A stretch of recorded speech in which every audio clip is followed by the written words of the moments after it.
Ooh, someone followed you, Dad. That's good.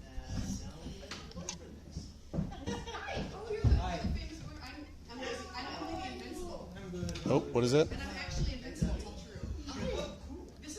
Nobody's here. It's all a figment of imagination. Oh, look, a stream. Hello, welcome to the stream. Oh, this is annoying. Nobody on stream. Hello, everyone. I'm Sunny. I'm Little Arv. Nobody can see this on stream, but I have a little table. The issue is this little table, it comes out of the chair, and it's a cool little chair table, but it's on the right-hand side, and I'm left-handed, so I can't use it. Very sad. People exist in real life. People have left. Greg's what I love. Like Classical has said, it's just surreal to see all these people in real life that you have seen on screen so often. Just surreal. Yeah. And what? The handshake? Is it a special handshake? This.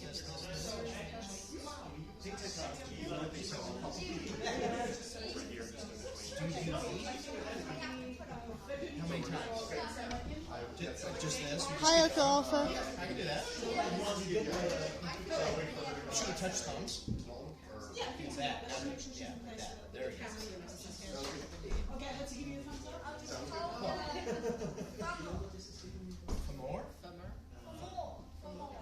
For more.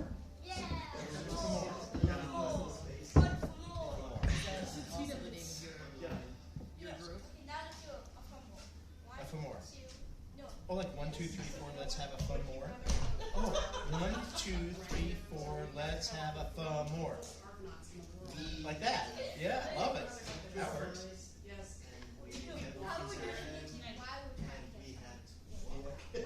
Oh, like 1, 2, 3, 4, let's have a fun more.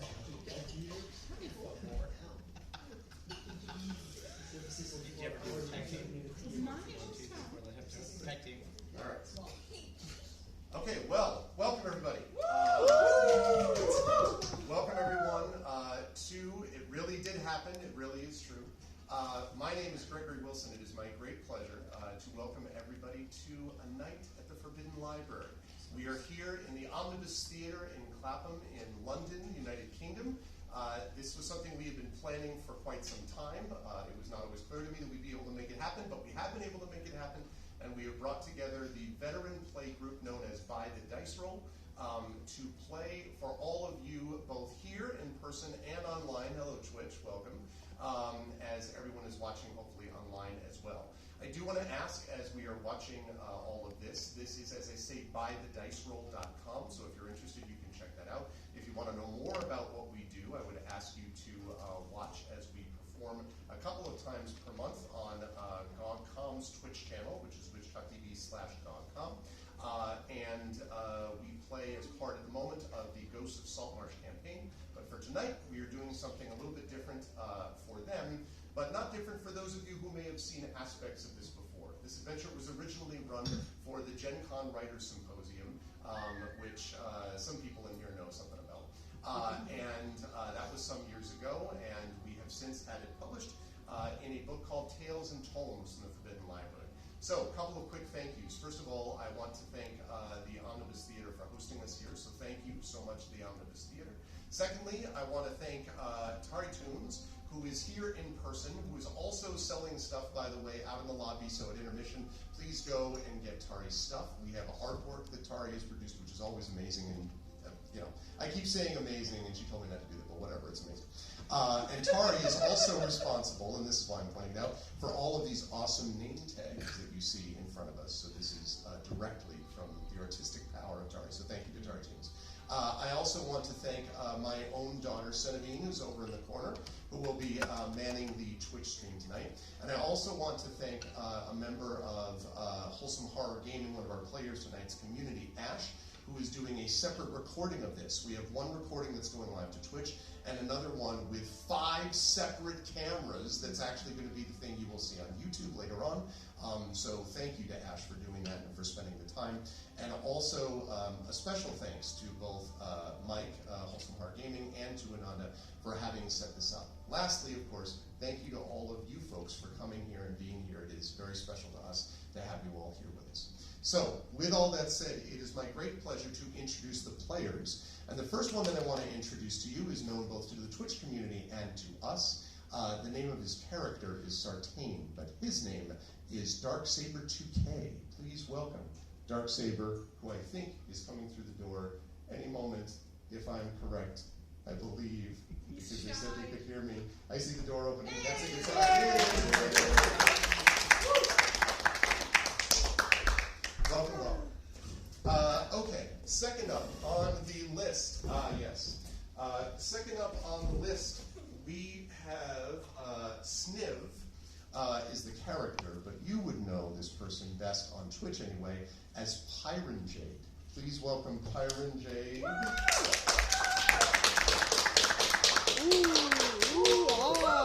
Yep. Okay. Third on the list is someone that I already previously thanked for some of the work in getting this event set up. But playing Durga Stonebread today, a Goliath Ranger, it is my great pleasure to welcome Mike Smith, Peripheral Mike, Wholesome Horror Gaming. Please give it up for Mike.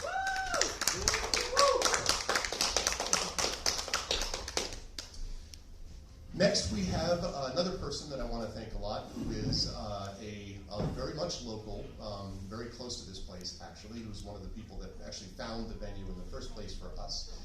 Again, known to the folks on Twitch, playing Blossom. This is on Twitch, Inanda. Please give it up for Inanda.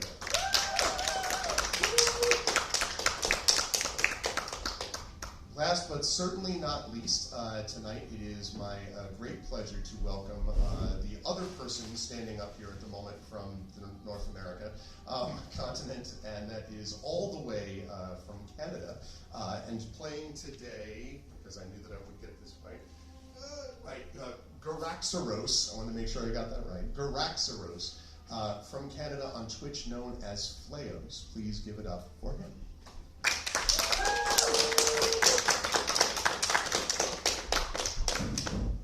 All right, players, I'm going to quickly go down the list. First of all, welcome. I'm going to quickly go down the list, and the line, I should say. I'm going to ask you just to briefly explain who your characters are, and then we'll get rolling. So, Fleos, I'll start with you. Yeah, so I'm playing Goraxaros, Krember, but I'm going to go by the name Krem because that's so much easier to say, you don't trip over it. Thank God. Yep. Yeah, so Krem is an amethyst dragonborn with psionic mind powers, can speak to your mind, which is kind of fun, and is a monk, recently exiled from his clan. He got a little too big for his britches, tried to go after, pursue in a romantic way the wrong person's daughter, and got kicked out, and was in exile for some time, thinking about things, but has left for reasons that may or may not come up in the game, but that's all you need to know for now. Lovely, thank you. Next up, Inanda, can you talk a little bit about Blossom?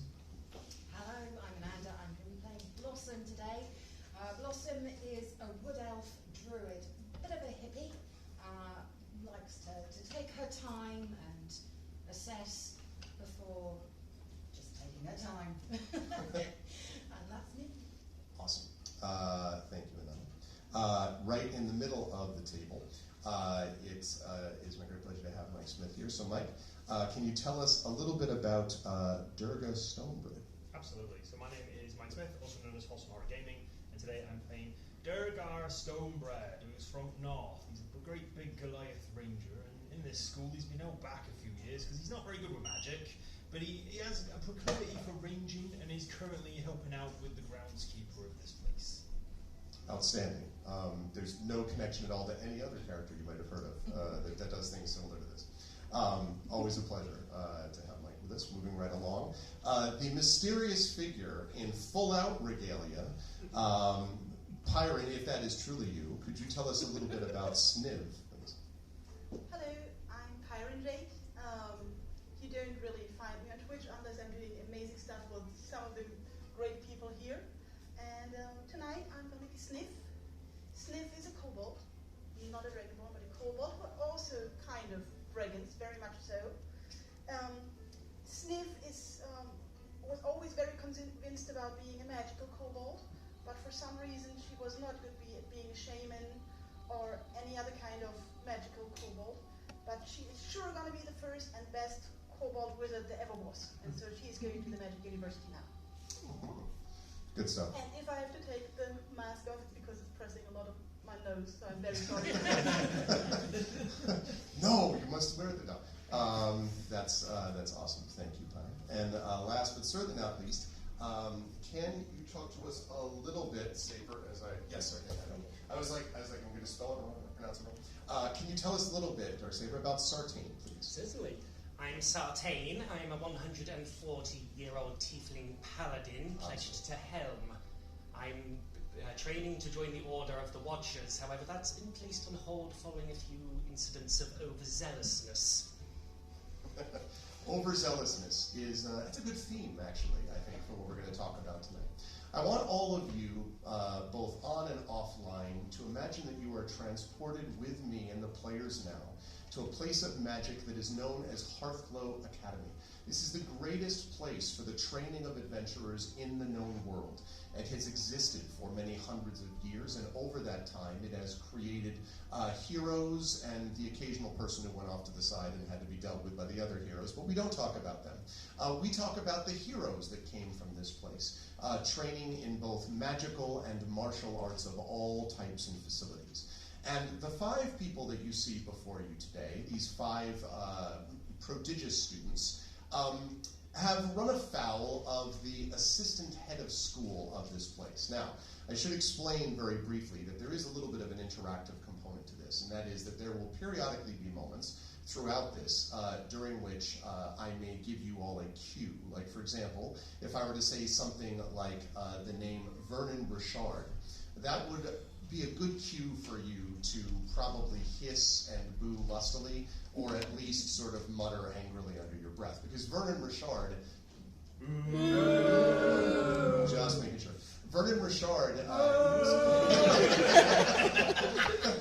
that's going to be the next 4 hours, is just saying that over and over. But this character, whose name I didn't say, the assistant head of school, is widely disliked by the student body. There is no question about his ability and skill as a mage, but it is the case that he is a little bit, from the student's point of view, drunk on his own power. He tends to be sort of cruel and obnoxious and just generally one of those people that you don't want to hang around next to most of the time. He's also responsible for most of the discipline that is issued in this school. And on more than one occasion, these 5 have found themselves running afoul of Vernon Richard, of this person, have found themselves running afoul of him because of various things. In fact, I'm just curious, I'm going to ask very quickly, Sniv, what exactly happened to cause Vernon Richard to be mad at you? I'm not 100% sure, but I might have taken things that were really interesting and will help me on my way to become the best kobold wizard that ever was. I was not taking them for me, but for science. Yes. So, but they were his spell books, right? Something like that? Well, I couldn't know before I looked at them. Sure, I mean, that is right, exactly. Curiosity is important, yes. Was not a big fan. He was not a big fan of that. I'm curious what exactly... yes, correct. No, Krem. Krem, what exactly, why did you fall afoul of Vernon Richard? Well, as a school teacher, I understand that sometimes teachers don't like it when the students respond with a certain sort of attitude. And it turns out that this person, that I don't want to say the name of because we've got to get moving, likes it even less when you say those things from mind to mind. So I telepathically told him where he maybe should go. I see. Yes. Didn't work out so well. It was an impossibility to go where you told him, and that was really... That's frustrating for such people. You know? No, absolutely, absolutely. All right, so I think we have a sense of it. Basically, in each way, these 5 wonderful individuals have angered the assistant head of school. And so we are gathered here at a very powerful and important day, and it is in midsummer of the year 1360. And right now, a festival and also feast is being held to celebrate the founding of the school. This is a big deal. All of the students get to be there. It's also when a lot of the students get graduation ceremonies, so basically for efficiency's sake, they combine a whole lot of celebrating into one big thing. So that is being held right now in the Great Hall. And for a moment, I'd like you to imagine that you are those celebrants. What exactly would celebrants be doing up in a party? What might that sound like, audience? Yeah. I mean, really? Let's try that again. If you were really pumped up, what were you doing? That's it. So that's what's going on right now, but not for these five, because these five have been given detention. It should be said that Hearthglow is kind of a boarding school, high school, almost college-ish, really, but it's sort of more of a high school. And so these students have basically been told that they cannot go to this celebration because they must meet Vernon Richard. Awesome. That's going to continue, by the way, for the next year. Someone walks up to you and is like, what do you think about that? Boo! You just have to boo. Just yell at them. All right. So they are standing right now inside a room which is outside a legendary place in Hearthglow Academy. It is the eastern wing of the Hearthglow Academy Library, but it is better known as the Forbidden Library. Legend has it that 20 years before, in fact, 20 years ago on this very night, the library was sealed off. This wing of the library was sealed off. No one really knows why. Some students believe it's because there is some magical beast being kept somewhere within the bookshelves back there. Some people believe that a magical experiment went wrong and there was a terrible radiative disease zone that no one can go into. Others believe simply that the library itself was a little physically unstable and they didn't want to admit it, so they just closed it down. Rumors basically abound, but no one really knows why exactly the place has been closed. They just know that it is forbidden to them or to anyone else to go into this wing of the library. But on this night, while everyone is yucking it up and having a great time upstairs, these five are sitting. These five are sitting downstairs inside this room, right outside the library. And as they do so, you don't have to boo this time because it's Tim. Vernon Richard steps away. They still know.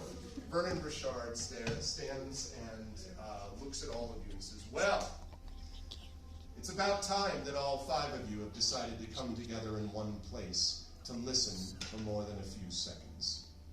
I suppose you all know why you're here today," and kind of glares and looks over at you, Sartain. "Certainly you know." I still maintain that camel was an infiltrator from another plane. And he just shakes his head and he says, "You told the last three teachers that, and they had the same reaction. I don't suppose," and he kind of passes over a little bit over Sniv and over Krem, and he says, "And I am particularly disappointed in you, Blossom, who I thought had more sense. Why exactly did you end up here, do you suppose?" I don't know why you thought I'd have any sense. I could make excuses all I like, but you were a little bit rude to me, and I thought that the scent of a skunk would be a fitting punishment. Maybe my scent did leave me a little. Perhaps. It's possible that you catch a slight whiff of the skunk still somewhere, and finally says, "And as for you, Durga, I would think someone of your obvious strength and size would understand the importance of controlling size and strength, but apparently not." Oh, I'm very sorry, Master. I didn't mean to shoot you with the arrow. You were just you were sort of in the way. Not that you were in the way. You can go where you please. You're out of the faculty. Is that why you sighted me as I was running down the field for 10 seconds before you were shot? I mean, the targets, in my defence, the targets were on the other side of that field as well, and I was practising. I just didn't know I was supposed to be in lane 4 and you were in lane 3. So, again, I apologise for that. His grey eyes kind of flash a little bit, and he sort of blinks and says, "As I said, you're all in exactly the place you ought to be. But I have good news for all of you. Despite the fact that you have let down the Academy repeatedly, I'm going to give you an opportunity to return yourself to the Academy's good graces and to mine. If you would like to be one of the students upstairs enjoying their carousing, you too can be part of this next year if you are to do what I say right now. And that is this. And he points up at the door. Now, the door of this place, of the library, looks a little bit dusty. It is a set of double doors, and it looks a little bit dusty, and obviously no one is supposed to have opened this for many, many years. And as I mentioned, none of you know why exactly you're sitting here in the first place, because this is the Forbidden Wing, what's the deal? And he says, it appears that we have a book that has gone missing. It is a book called The 5 Disciplines, and those 5 disciplines are in need of more tomes, more texts, if you will. Headmaster, Yes? have you checked Sniv's pockets? Indeed. He takes a moment and he's kind of like, He's like, no, it would not have been in Sniv's pockets unless Sniv has been into this place, which is very difficult to enter. I am going to make it possible for you to do so. Somewhere within the eastern wing of the library is this book. Now, I imagine that even the 5 of you can manage to stay disciplined enough to find the book and return it. And since it's not worth having any one of the other students who did behave and manage themselves do this, you 5 will have the opportunity to expand your learning by finding this book for us. Yes? Could we expand our learning with more books from the eastern wing of the library? No. You are looking for the 5 disciplines and only the 5 disciplines. And if, Sniv, we discover more books, and you will recall a new spell has been built exactly to discover certain books that appear on your person, then we will be able to make sure that you follow the rules that have been set. Only the 5 disciplines. Okay. Yes. Can I ask who last stored the book? If I knew that, Blossom, I could have sent them. We have no history of it other than to know that the text exists and several professors are in need of it. We don't know who last saw it because this wing has not been accessible for some time. Then he kind of nods. Then how do we know it's in this wing? Because it is nowhere else. We have been through every other part of the library. The only place where it would be is inside this, where there are particularly ancient tomes and texts that are held. It is a good guess. So no. He kind of waits. Yes? Can I ask what the 5 disciplines are? I also want to know that. The 5 disciplines are ones that you will determine when each one of you 5 come back with the book. So, what if only 4 of us come back? Then it'd be only 4. I'm sure that you will be able to survive a trip into a library, Sniv. Yeah. I don't know. Paper-cuts are bad, aren't they? Paper-cuts are very bad. And he turns as you're all like, I think this, and waves at the doors, and then the doors open before you. Now, I believe, yeah, exactly. I believe I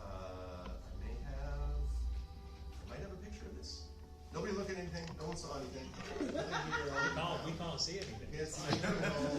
No one sees anything. Yeah, no, you can see less than we can. You can see less than us. There we go. And it looks like that. If you look behind you, you will see for yourself what it looks like as you enter the line.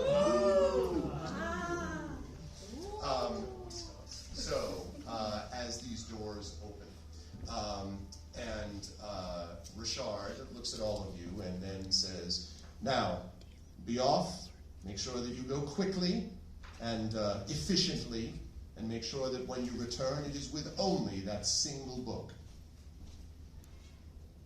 For the last time, Blossom. If there are other interesting books, can we borrow them too? No, no books. We can take scrolls. I don't know if we can take scrolls. Is I that don't books? I don't think we can Is that take books? anything. I think we're Is just that after the one book. Into the library, if you please. Absolutely, Headmaster. Yes, Come on, let's of go. course. So, So assuming the 5 of you go, then once he does, once you are inside, he says, good, and make sure you do what you've been sent to do. And then he turns, and you didn't know this was going to happen, the doors close behind you, and a shower of dust, comes down. And you are now inside the Forbidden Library. So, let me show you a little bit about what that looks like. I'm going to switch up the music, perhaps with some of your relief. This is the only song. Okay. Let's see. This or Tavern music, which do you want? They go together very well. That's Like what the it's speakers in the Forbidden Library. Right. The Forbidden Library PA system. Okay. So, I want to introduce all of you to the opening of the Forbidden Library, which you can see behind you on that map. This hall, as you can see, is flanked by 2 tall stone statues that depict famous former heads of the Hearthglow Academy. You can tell that because they have these elaborate-looking plaques at the bottom. You need to go up to see what each of them says. But this is the Academy loves doing this, right? Like, when alumni come and they can just be like, oh, look, just another statue. Whoops, that's another head of school. They do this stuff all the time. And you believe, based on the relative newness of the plaques, that these may be the 2 heads of Hearthglow before the current head of school, whose name is Thaddeus Caleriton, by the way, his immediate predecessor. So the person right before him, these 2, you suspect, based on the newness of the plaques, were before that person. And there are gold plaques, as I mentioned, at the bottom of each statue. There is also, going off to the east, a passageway. Although, oddly, even though this room is lit, and you're not sure how, because there are no obvious lights that you see, and yet the whole room is somehow suffused with illumination. But beyond the hallway there, you can't really see into the next room. It seems to darken. But where you're standing, you have the door behind you, now closed, and the 2 statues. What would you like to do? I stare at the door, say, I don't trust him. Humans are trouble.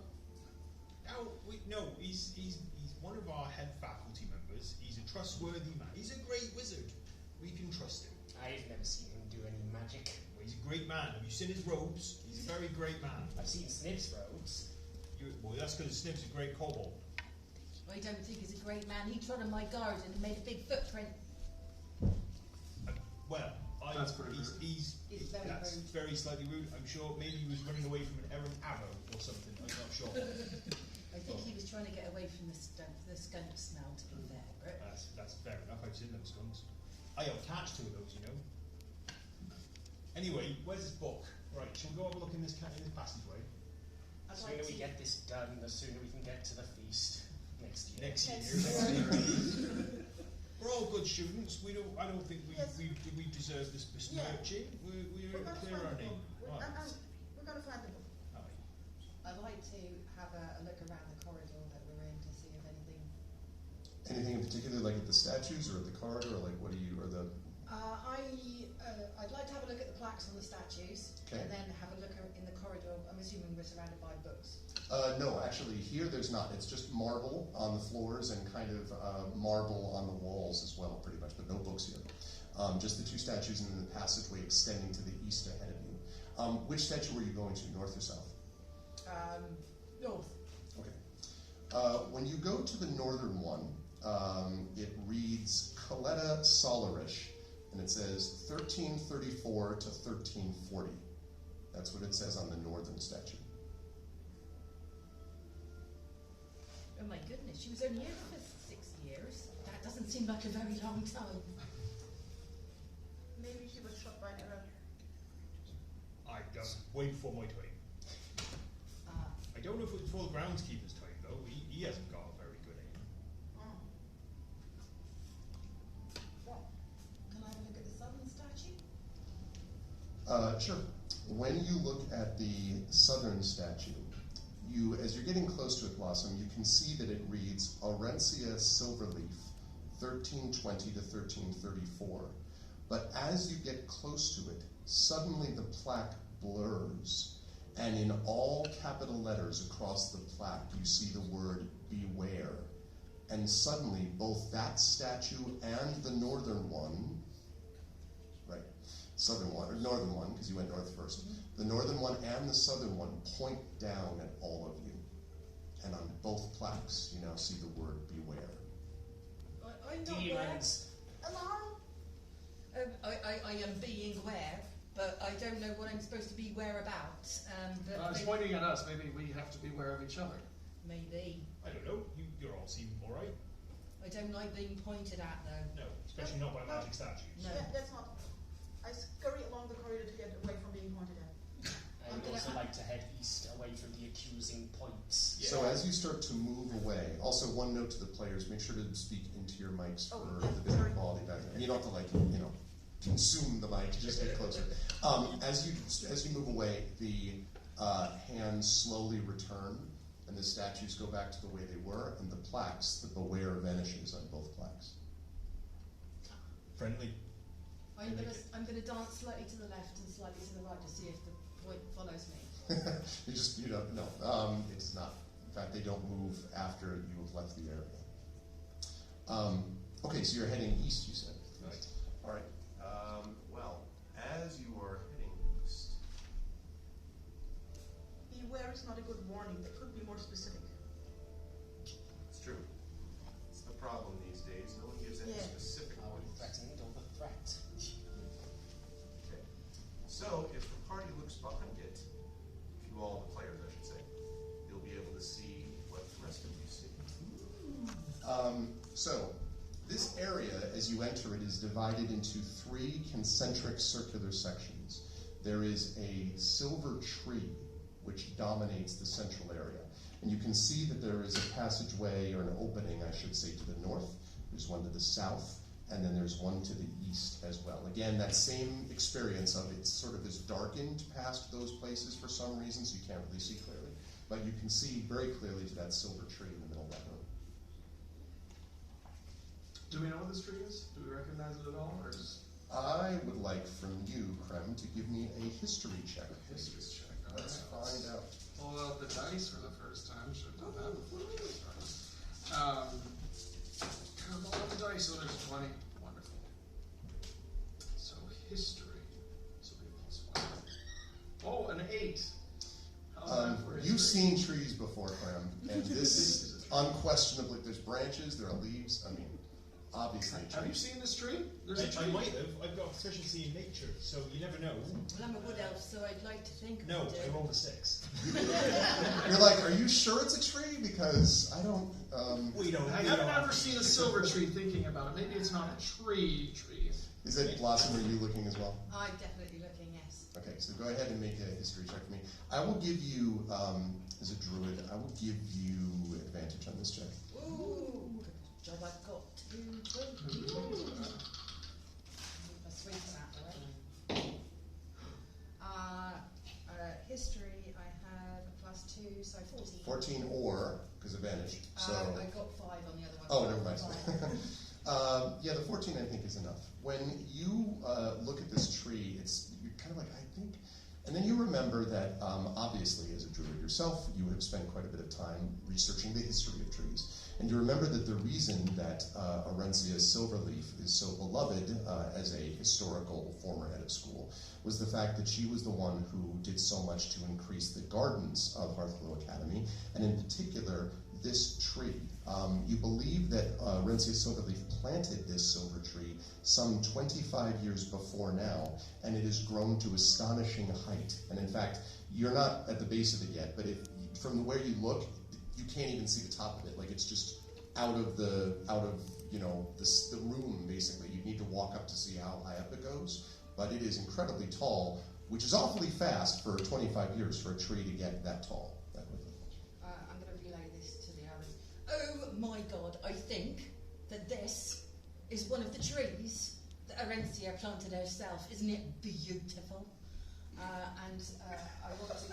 want to get a little bit closer as well, like awe-inspired. Make a perception check for me, please. Okay. It's absolutely lovely. Just a tree. It's so beautiful. It's so beautiful. I'm never never seen anything more Lovely. beautiful in my life. Oh, it's lovely, It's so beautiful. She likes her dreams, doesn't she? She likes her dreams. Definitely the right way up. I rolled a 5, but I've got a +4, so 9. It's very big. It's a big tree. You can't steal it. So I'll give you advantage on that too. I'm going to give you advantage on that too for the same reason. You Anything. can't borrow it. I got 13 +4. Okay. Maybe one day I can. So, as the rest of you are talking, Blossom, you hear what sounds like a faint tinkle of bells as you get close to the base of the tree. And you hear a soft whisper, and it is a whisper in Elvish. And the words say, "The peace is gone from this place, and the wronged spirit wanders its halls. In his anger, there is justice." Oh my God, I Drifts think away. that the tree's talking to me. I think it's talking to me. It's beautiful. Were you looking at the tree or smoking the tree? I mean, maybe a little column A, maybe a little column B. I wouldn't judge you for it. But the tree's talking to me. It's saying the peace is gone from this place. Now, which peace I think it's talking about, I don't know. The tree seems to be intact at the moment. But it's just a beautiful tree. It's such a beautiful tree. It's lovely. It's lovely. Does she always hear voices? I don't know her. Sorry. I'm usually on guard for voices. I speak into his mind at that moment. This voice right here. Helm, is that you?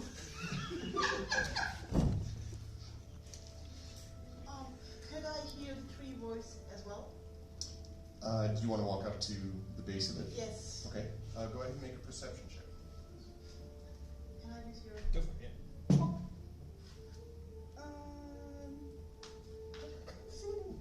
It's 13. You don't. You do hear a faint tinkle of bells, which is what Blossom had also described, but you don't hear any voices. Just sort of a tingling of chimes. I say, and back away from tree and blossom. Okay. Well, it's not a book. We can all be sure about that, so let's go and find the book. It's not, Maybe? it's not a book yet.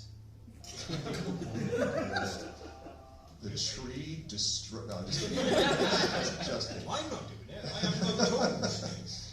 I should also point out, by the way, that even from the base of the tree, you cannot see the top of it. It's a lot of books. It's a lot of books. Are there any leaves on the ground? There are not. Can I examine one of the leaves? Are they close enough to me so I can actually examine a leaf? Yes. How are you examining it? Very important. I'm not touching it, if that's what you're asking. Okay. Oh, look at. Are you eating it? Okay. Sure. You could make a nature check for me, please. Nature is +4.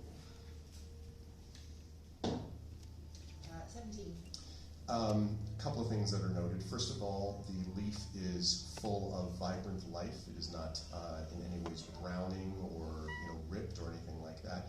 It seems fresh. It also is again leaves of silver, so they're sort of silver colored. It does seem to tremble a little bit with the sound of the chimes that you can still hear.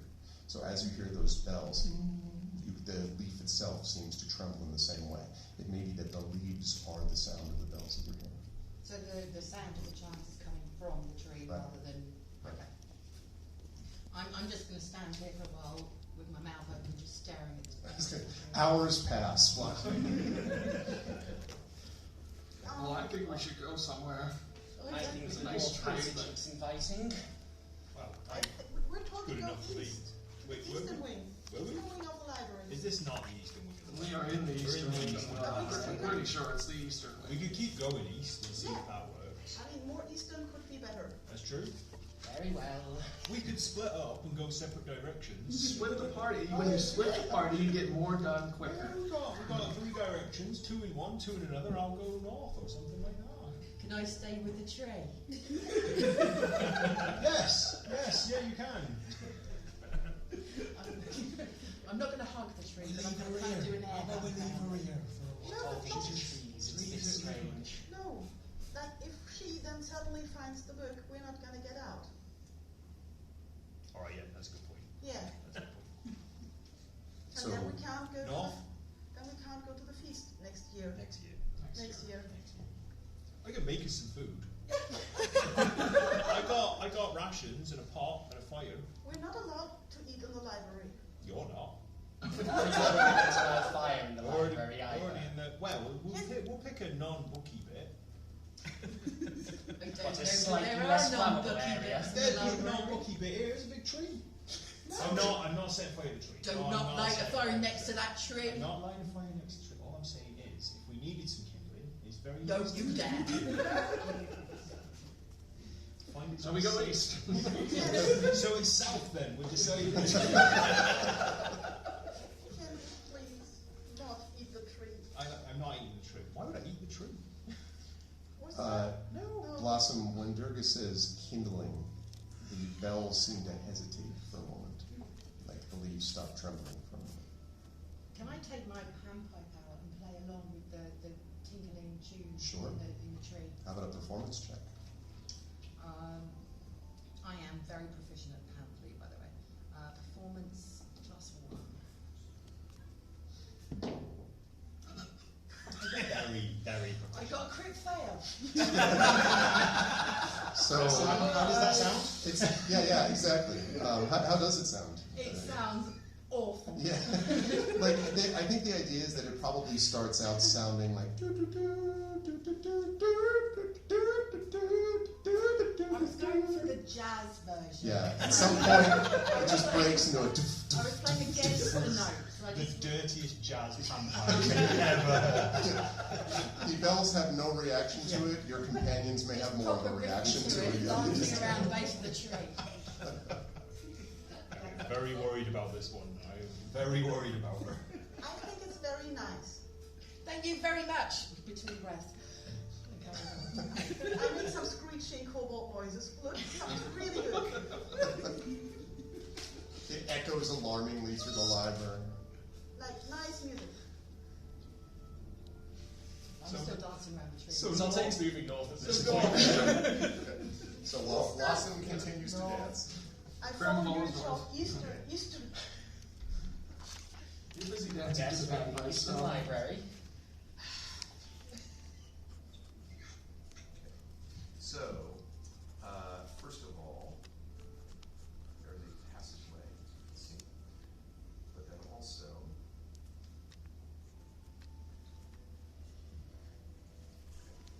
oops, sorry. There we go. All right. Yeah, there are books here. Yes.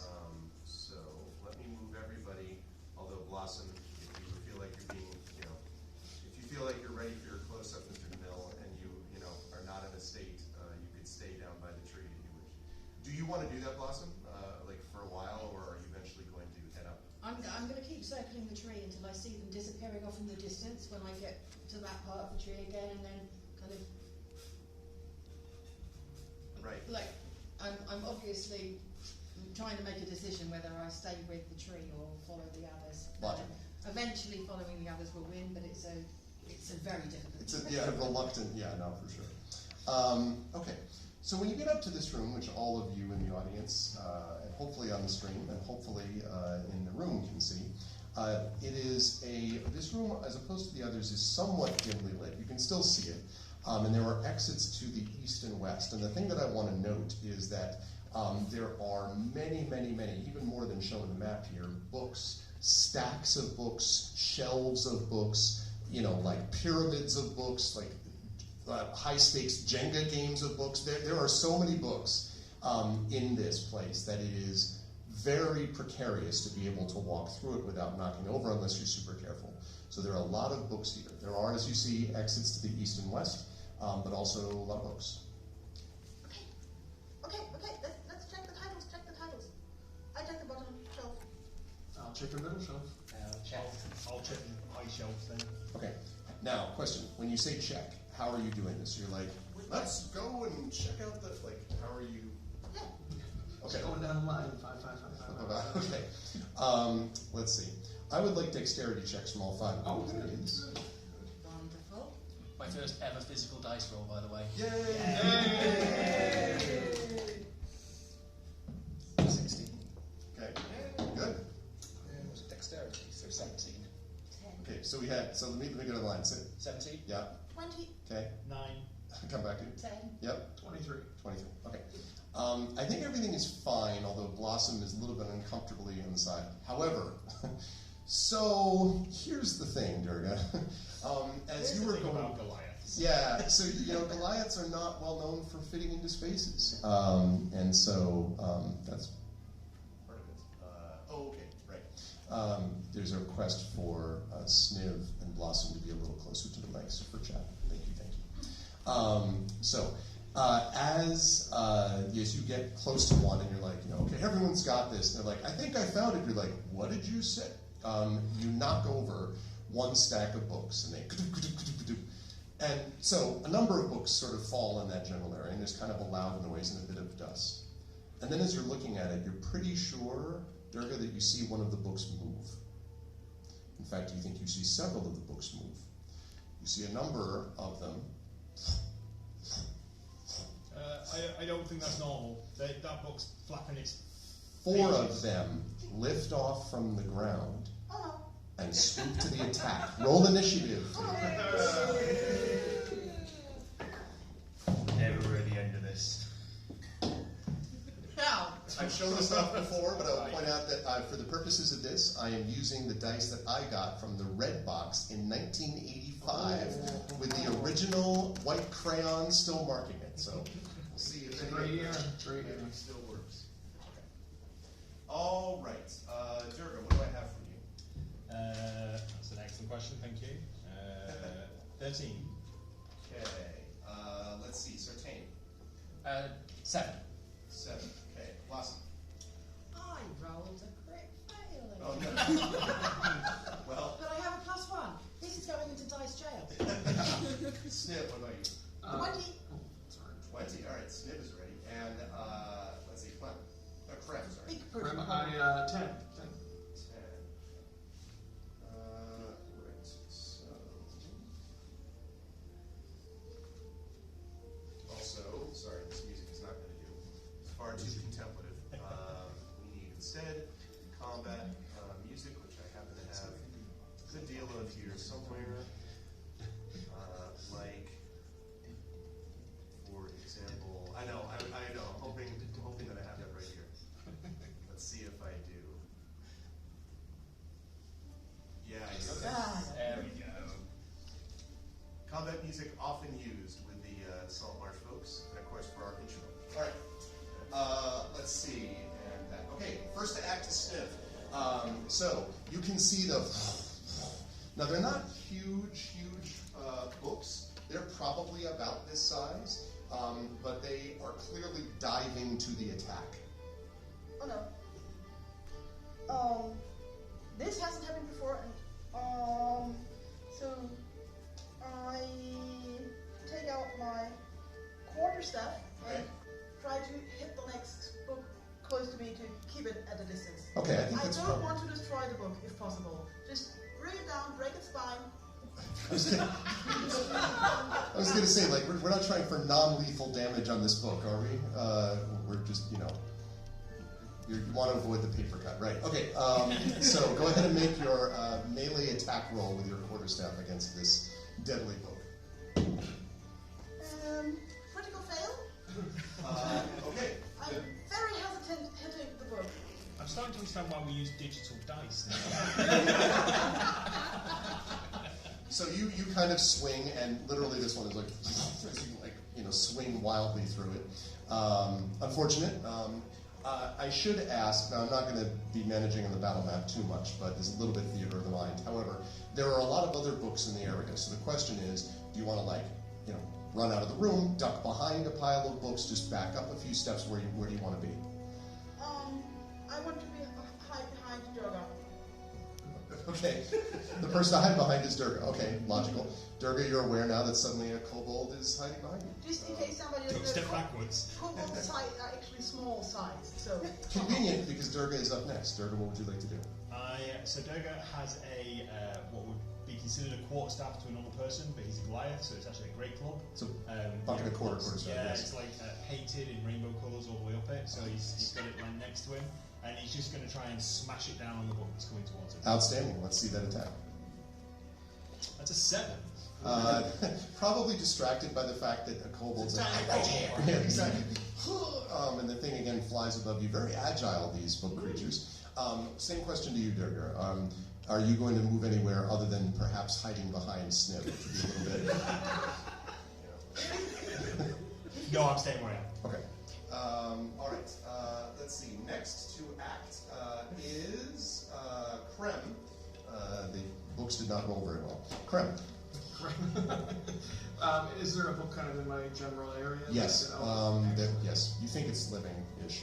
Okay, wonderful. Then I'm going to wait for it to get close and knife hand it. Okay, nice, yes. Or I'm going to try and knife hand it because I rolled a 10. Sadly, that's not going to be enough. Oh wait, sorry, a 12. Is it 12 will hit. Oh, yes, okay. Indeed. Are you hitting a blow to the book's spine? Sorry, I couldn't. Directly to the spine. 5 damage. Okay. Good strike. You see several pages flutter out and sort of land on the ground. Are you moving anywhere in the room? I'm going to stay right here. Okay. For now. Okay. Next to act are the books in question. And conveniently, a number of you have already attacked them. So one of them is going to start by attacking Sniv.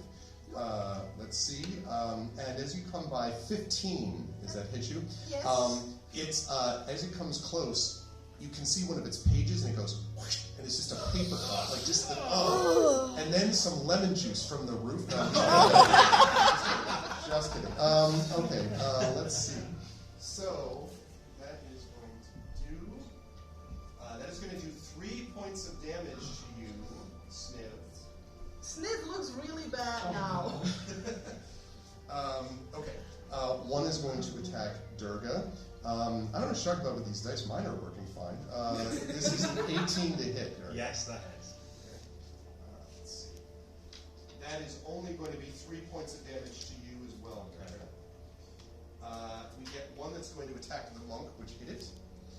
I think that's going to miss, though. That is a 9. That's not going to hit. Okay. And the last one is going to randomly choose and will attack Sartine. And is going to 23. Okay, and does as well 3 points of damage. Very popular hit point total. Okay, that is them. They are still flying around the room. That is going to lead us to Sartine is next. Okay. Oh, I'm going to smack at the one that came at me. All right. Left my warhammer. Yeah, Let's for sure. swing. 6 + 5, 11. 11 is not enough, I'm afraid. Whiff. Just miss. Helm says no. Are you moving around anywhere, or are you going to stay? I'm going to stay engaged with the one that's coming at me. Okay, sounds good. Last but certainly not least, Blossom. Having been pulled yourself off the floor by now, I assume. You can now go. I am going to cast Cantrip Shillelagh. Okay. Always a popular one. Mm-hmm. Is that a bonus action? I can look it up. I think Shillelagh is a bonus action to create. So yeah, you're doing that on your quarterstaff or something similar. Okay. All right. And then I'm going to take a swipe at the closest. Okay, you can do that. Now, as far as closest, a better way to look at it might just be the one on Krem, the one on Durga, the one on Sniv, or the one on Sartane. The one that is on Krem has been hurt. The others are not. If that helps, you can get to any of them. Okay, this is where I roll the crit fail again. I'm going to go for the one that's damaged on Krem. Okay. I believe with Shillelagh, I use my strength modifier. No, I use my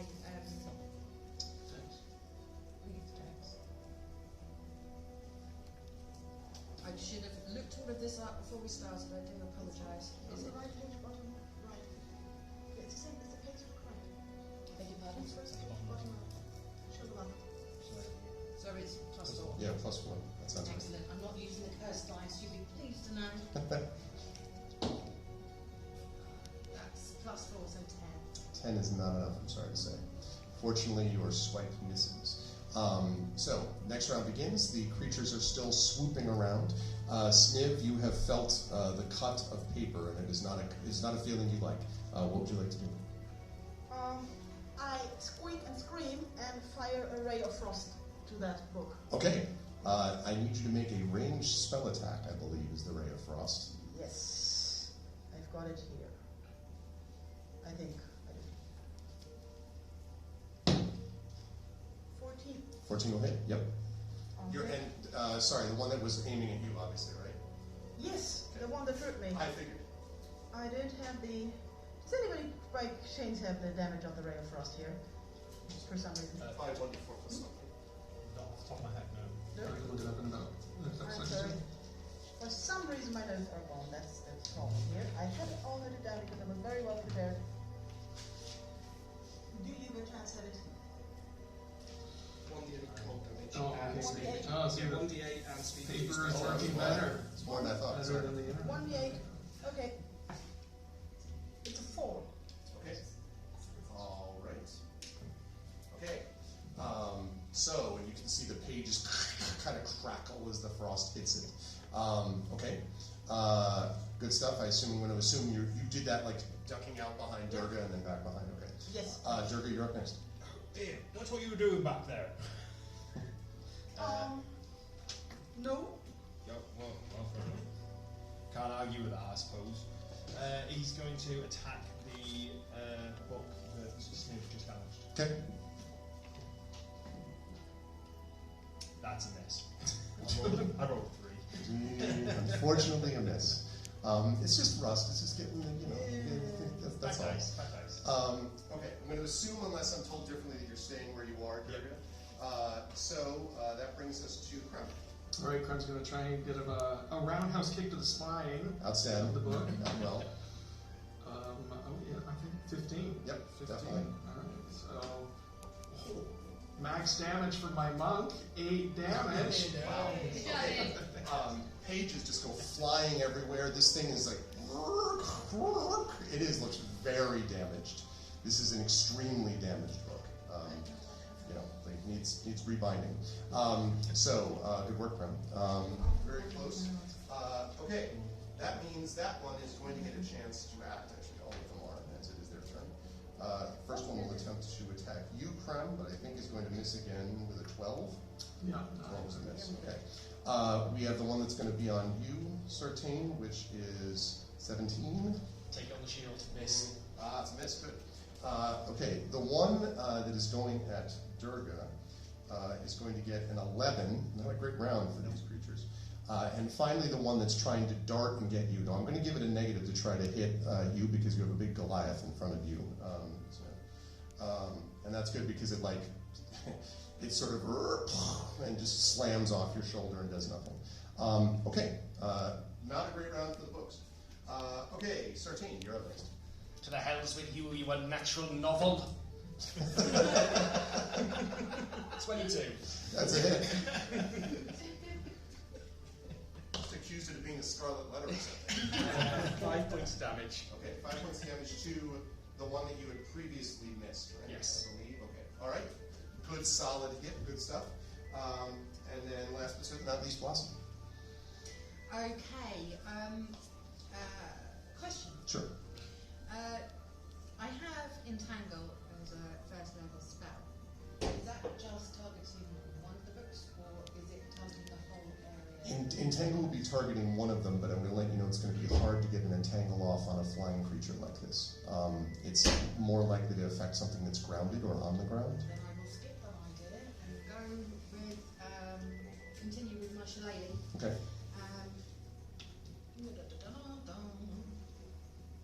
Again, I'm going to go for the one, the 2 that are damaged. Yeah, this one that Krem hit is extremely damaged now. Mm-hmm. So, for what that's worth. Okay, yeah, I'm going for the slightly tattered book.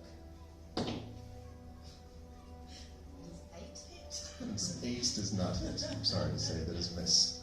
Oh dear, that's not book smart. So it is. Oh, man. They said it would be safe. Can't read the room. All right. Tell them demons, but did they listen? I know. Got to turn the page on that. All right. I'm gonna. Sorry, I'll just stop. Next up to go is is Sniv.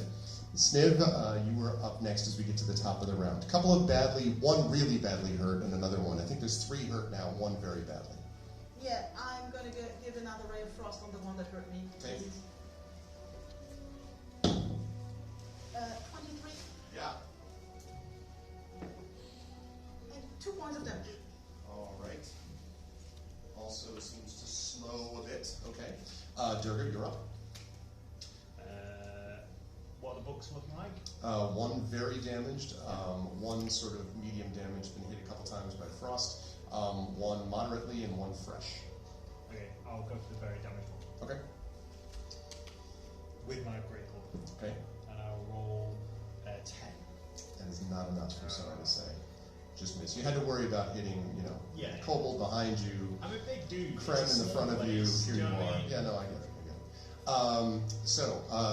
Okay. Next to act, I believe, is Krem, if I'm not mistaken. I believe so. So Graham's going to try this time an open palm strike. Okay. At that really destroyed book, try and finish it off. Oh, yeah, this looks promising. 20. Wow, math teacher. 23. Yeah, 23. Yeah, man, book burning is so last century. Just bring in a monk if you want to get rid of this stuff. All right. I tell you what, he's pretty good at this, isn't he? 5. Yeah. It's scary. You smash it, and the It's book terrifying, just babe. splits and falls to the ground. Ah! 1 book is utterly destroyed. Okay. Sniv, why do you like these things? We're in so much trouble. Okay. You're quite terrifying sometimes, do you know that? I just hate books. Oh, I can tell. I can tell. I'm not sure they like you much. This is what happens when you destroy trees. Well, yes, lesson learned. Keep it as a tree next time. Keep it as a tree. The book's attack. First one on you, Durga, is a 12. I'm pretty sure that's a miss. Second one is on Sniv, and I was going to give you advantage of that because being behind Durga, that's an 11 on you, Sniv. Is that not a hit? Okay. And the last one on Sartain, not a natural, but that's a 22. That's going to hit again. All right. So that is going to. Wow. All right. 5 points of damage, Sartain. You were crunched by that a little bit. I'm sorry to say. However, the time has come for your revenge. Yeah, Sartain's not looking good right now. And you're up, Sartain. I'm just going to keep swinging at this flipping pamphlet. 12, 16. Yes. Excellent. 38. 6 points of damage. Very nice, solid hit. Okay, they are all damaged now, and of course one of them is destroyed. Blossom. Okay, how close am I to...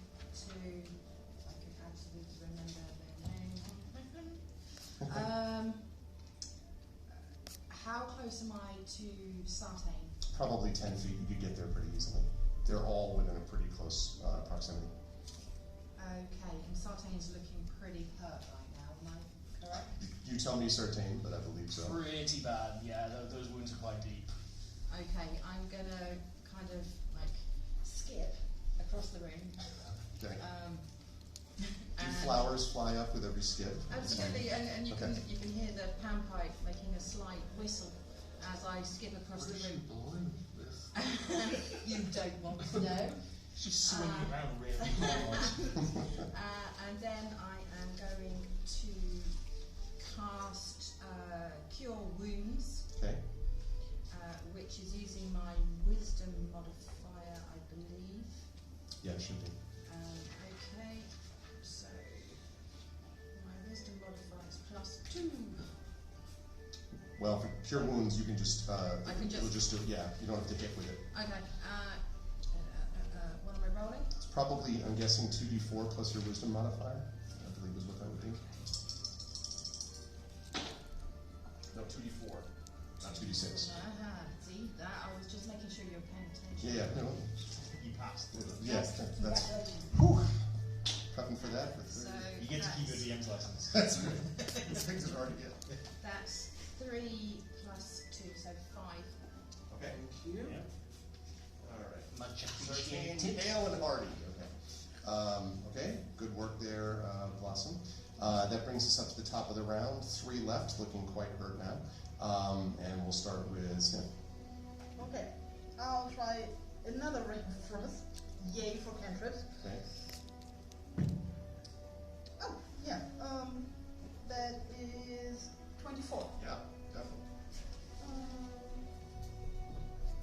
For 5 points of damage. Outstanding. All right, that one is looking very, very hurt. Just white frost covering it. Winter is definitely coming. Like it just looks quite hurt. Durga. Which ones was that left? You have 3 left. One of them is the one that Sniv just hit for a frost, looking very hurt. 2 others that look less hurt. One on Sartain, one on you, actually. Okay, I'll go for the one that looks really bad. Okay. It was just frosted. Okay. That's skip. Yeah. 17. That's much better dice, thank you. So it'll be 23. 23 definitely hits. Excellent. 1d plus 3 damage. I actually hit something. Yay! Hey! Yay! 7 points of damage. Oh yeah, you destroy it and the sequel. Just out of the next one. You absolutely obliterate it and prove that you can finish a sequel, unlike some of them. Good work, Durga. That leaves 2 that are left, and that brings us to. Should know this. I think it's Krem. Yes. Krem has just been like destroying books like it's your job. So Sartain, the book by Sartain still around? Yes. Okay, and the one that's on Sniv. I'm going to start making my way over that way and take a swing at that one. I'm going to just fist it. Okay. Let's rephrase that. I'm going to use my fist on the book. Yes. Appropriate. And 19. Yes. All right. He's very good at this. He's very good. 5 down. Scary. Looking quite hurt now. Again, like the cover's like bashed in, and looking very impressive, like a remaindered book almost. Okay, very good stuff, Krem. That I believe means Never seen anybody who hates books this much unless at a university. That's right. One of them is going to go after you, Krem, and miss terribly. That is a 6. And the second one is going to go after Sartain, and also miss terribly with a 7. So, good stuff. That brings us to Sartain. Okay, we'll go into the breach. 14. Yep. Excellent. That's excellent. That's 4 points of damage. That's enough. The thing was pretty hurt already. That is, because that was the one that beat it. So you basically slash, whoosh, just straight down the half. You split it, and automatically, a single book is now a duology. Just hits the ground and is destroyed. Good stuff. Okay. Part 1, part 2. And he said part 1 and part 2. Blossom, it's up to you, and there's one left. Okay, I'm going in with the shillelagh. Okay.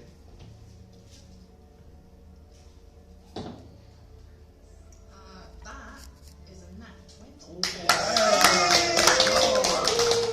You critically hit it, which means you do maximum damage in my games. So what does that look like? Maximum, what is a shillelagh maximum?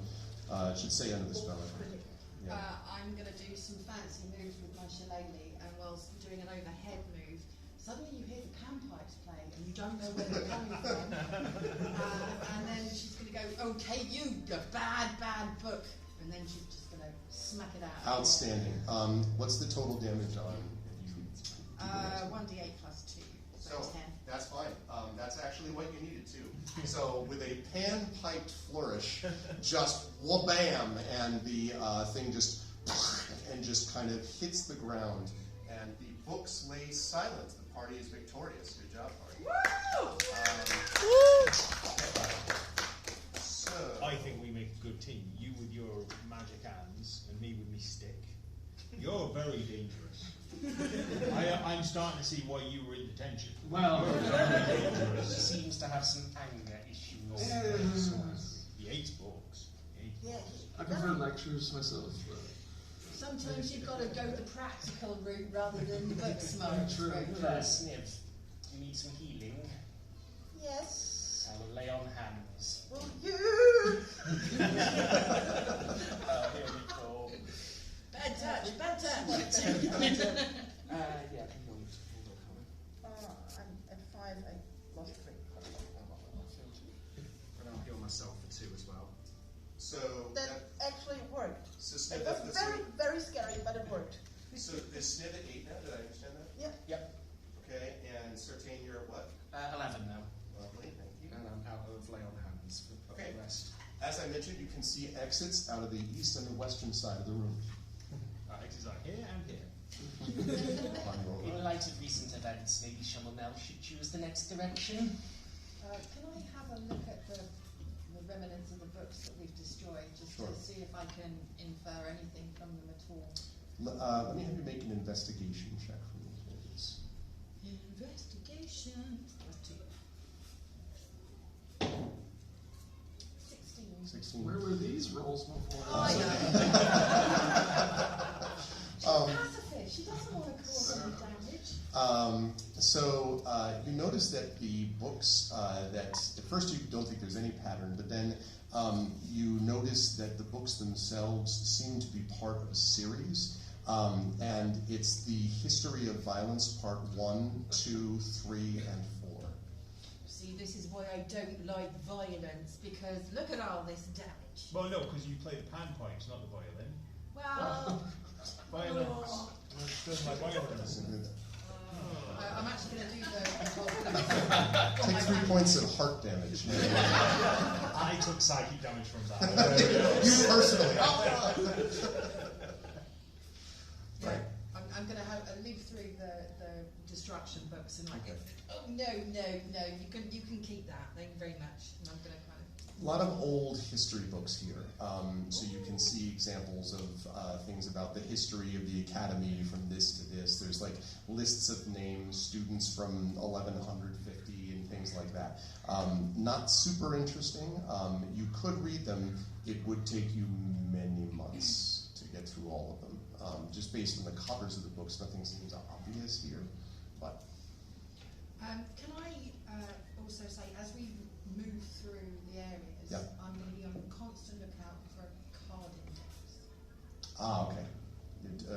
It's sort of a library catalog. If you Yeah. will. Okay. All right. Actually, is there any signs of the law? I mean, I figure you probably would have told us, but is there like, hey, this way to the 5? Come, the 5 disciplines. This no, sadly there is not any such signage. While this is going on, Dergar's just picking up the book and going, 5, nope. 5, nope. 5, You just nope. keep hearing this rhythmically as the books just pile up. And Blossom's going to follow him around and just put them in a neat pile. Just make a little book head. You're making a mess. Yeah. You're still making a We're mess. still trying to find this book so we can leave. Maybe. Should we go left or right? Can I sniff the air? You can sniff as a free It action, wasn't- sure. it Just to wasn't see me. if there's any difference in smell.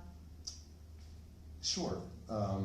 In terms of, Which direction? That's the only I place see. facing her. sure. Let me have you make a perception check. Sure.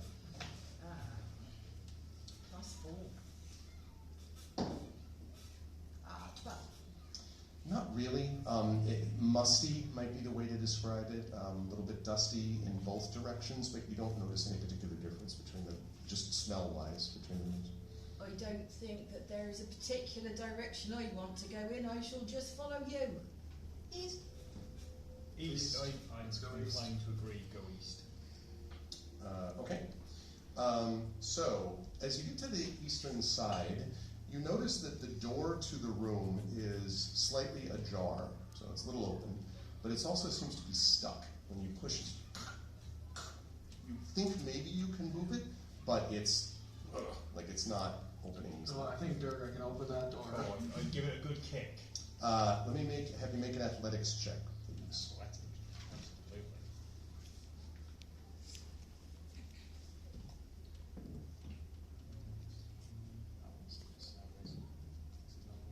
At 9. In 9, 9. you nope. Nope, that's stuck. Next door. How far ajar is it? Can I try to get through? It's probably not big enough for you to sneak through. You could have someone try to do it and assist, basically give them advantage on the check. If someone wanted to help Durga do it, for example, yeah, Sartain? So if you're going to do that, go ahead, unless you have an It's relevant to this. open slide door, yeah. So I've got thaumaturgy, and if that door's ajar, that means it's unlocked, and thaumaturgy can cause that to slam open. Oh, okay. So you come up to it. I like the idea of that. All right. So with your thaumaturgy, Sartain, you prepare, right? And then I assume you do some awesome to jump out of. Oh, I can combine it with other effects as well. Yeah, I'm well, going to have like some green flames, and my eyes are going to go bright red. nice, outstanding, good, good, good. Is there a metal choir behind Oh you? yeah. Yeah. Just you, right? Exactly. I'm playing this really encouraging song. It's like, it's like a battle cry. I didn't know panpipes could be distorted, but it works perfectly. So the doors slam open, and suddenly books from all directions fall on top of Sartain as he was like, "Let's go!" And then just falls. I need you to make a dexterity saving throw, Sartain, as you are about to be buried in books. I don't think a 4 is going to do it. Durga, I need you to make one too, please. You were standing right behind me. What check was it, sorry? Dexterity saving throw. Dexterity saving throw. Dexterity saving throw. It's 24. Oh, wow. Yeah. So you parkour apparently out of the way. As Goliath ninja. Yeah, as Sartain, you are hit by a lot of books. Specifically, you are going to take 4 points of bludgeoning damage as you are hit by many books, and you are currently pinned. So there's a moment where there's just and then a big cloud of dust, and then presumably just like that's apparently you. Oh, threw the book at me. So there's now a pile of books in the door and your companion beneath it. I shout at the pile of books, "Are you okay?"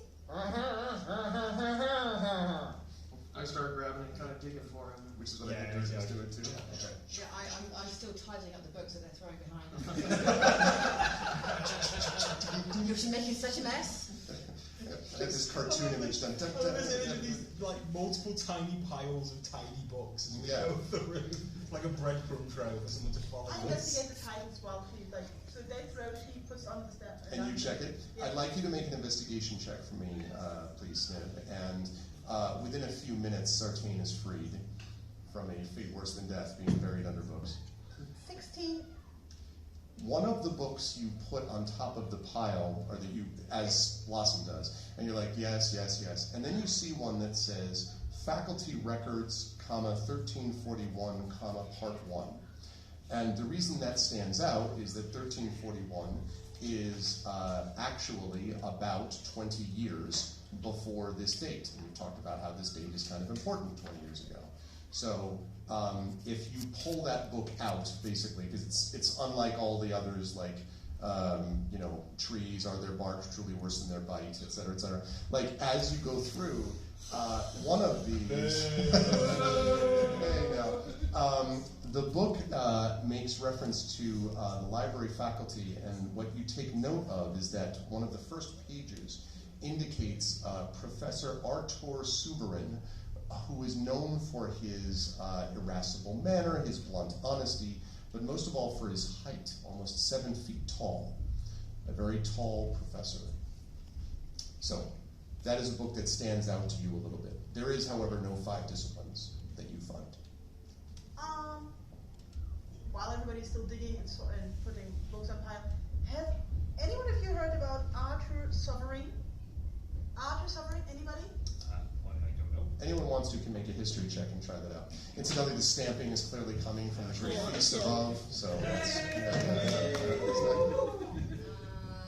History check, you said? Yes. 6. You're like, I've heard the name Artur, yeah. 15? Okay. Anyone else on the 15 level? He's on the pile of books. That's true. Yeah, that's true. I'm not making it.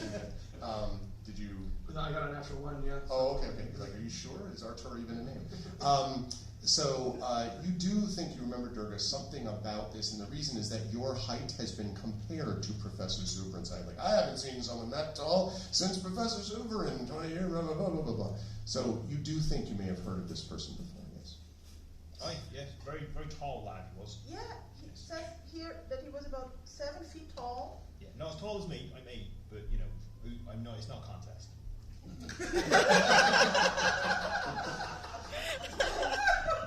Okay. As he says this, Durga stands up a little bit straighter. You get the impression he's standing very slightly off of his heels of his feet. I ponder this for a moment and then say, you are very tall. Thank you. Sartain is now free, by the way. So Arthur Sovereign was said to be also to be very honest, and was on this at school like about 20 years ago, which is something we're celebrating today, isn't it? Well, yes. I do remember the plaque from the statue before it told us to beware. Yeah. The dates on that were 1334 to 1340. Yeah. So that's just the year before this person. Yeah. And I don't know why I mentioned that. But Well, it's very true. It's very true. It's We had very Orencia. That was Orencia. Before that, we had Coletta. So we got to assume after that, we had, that was Professor Zervin's type, wasn't it? Well, I mean, was she telling us to beware of the tall people? Absolutely not. Okay, that's all right then. Absolutely not. We're very honest people. We're honest folk. Okay. Did you find any more books?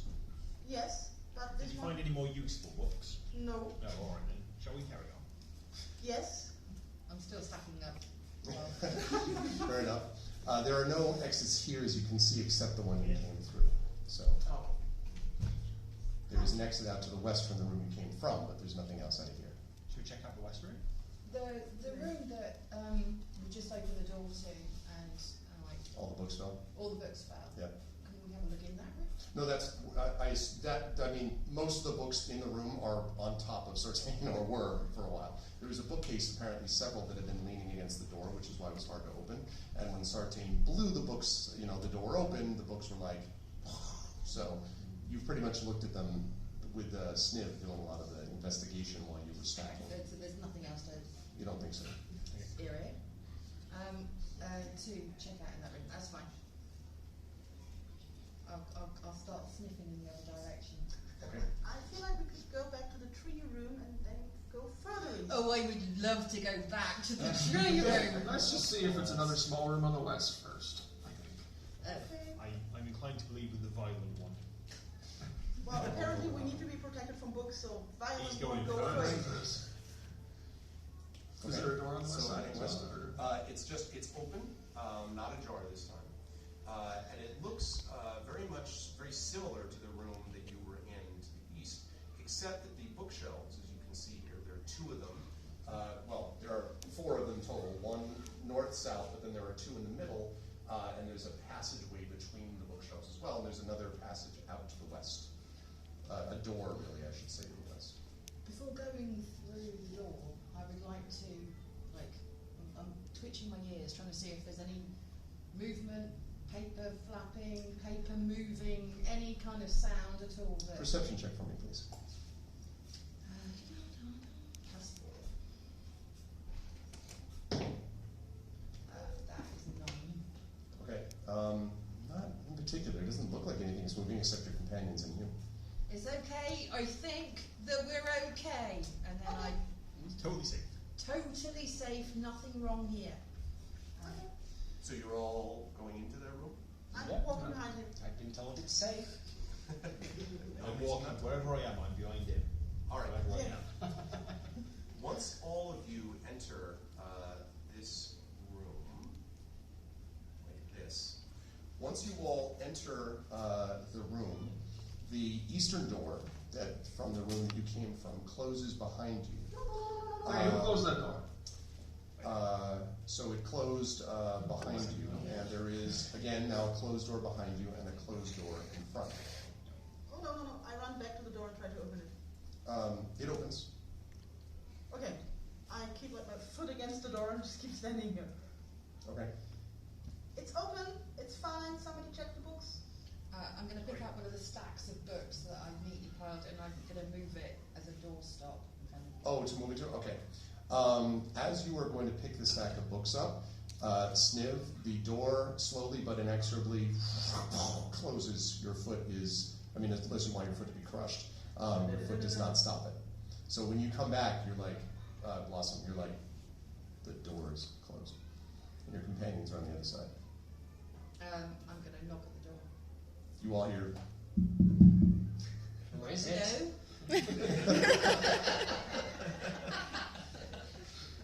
Are you okay? I don't know who's out there. Hello. You saw her walk in. I didn't see her walk out. Yeah, that's why she's in. Hello. I've got an armful of books. Hello, Blossom. Hello. Hello. Hello. Hello. Can you open the door? Is someone for going to me, open the please? door? I tried to open the door. Yeah, it opens. Blossom's there with the books. I'm gonna look around and put the books down in between where the door jam is. Okay. I say, apparently can't open the door, just come in and try to look at the books. Definitely ghosts. That's all I'm saying. Okay. Definitely ghosts. I draw my hammer. Okay. As you're looking at the books, books go flying and the door closes. They go flying. No, they attack. No, not that kind of flying. Sorry, too soon. They just go flying in the air and land on the ground. So they do not hold the door open. Ah, okay. Are we concerned about being locked in here? Always. Always. Right. Well, I'll hold the door. I mean, we're already If I hold the door open, Yeah, then you it don't can't have to shut. make it worse. Right? So Durgar's going to go and open the door and hold it open. He's going to stand in front of the door. Okay. as it's open. As you start to check the room, Durgar, like the door creaks, and with your mighty strength, you don't hold it.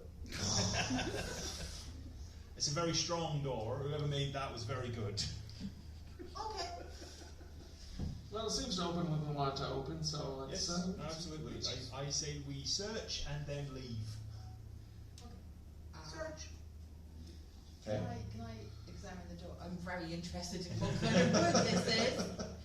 Naturally. You can investigate the door if you want. Well, what do you want to do with the door, I should say? Like, just, trace it, like, stare at it, sniff it? What do you want to do? I want to sniff it and lick it and see if I can... Never assume. Never assume. Okay.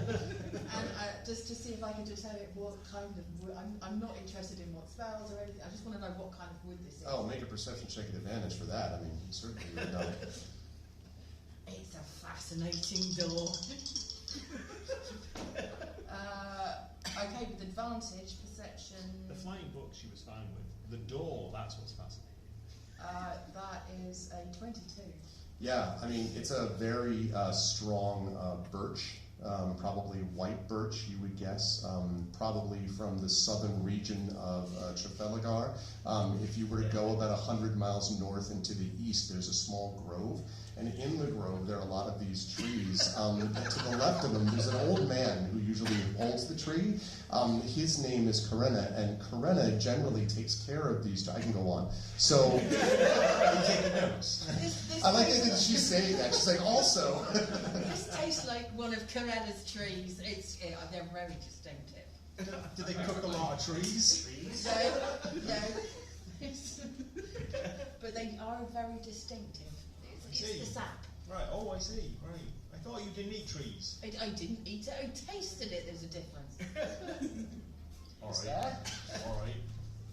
And that satisfied me. All right, good. Because I got more facts than. Okay. Meanwhile, none of you have found the books here. Mostly, sadly, seem to be blank. They look to be mostly like, possibly like rosters that may have held names, but the names are long since faded. There are not that many books in here comparatively. Doesn't look like it's here. The 5 disciplines are not here. Seems to be becoming a theme on our search. Can Durgar go around that corner? There's a door to the west, Yeah. which you could. There's a door to the west. And you mean that stop? What? Easy to find.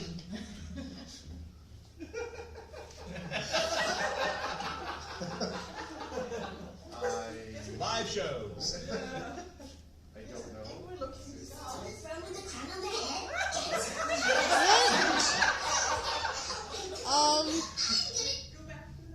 Wait.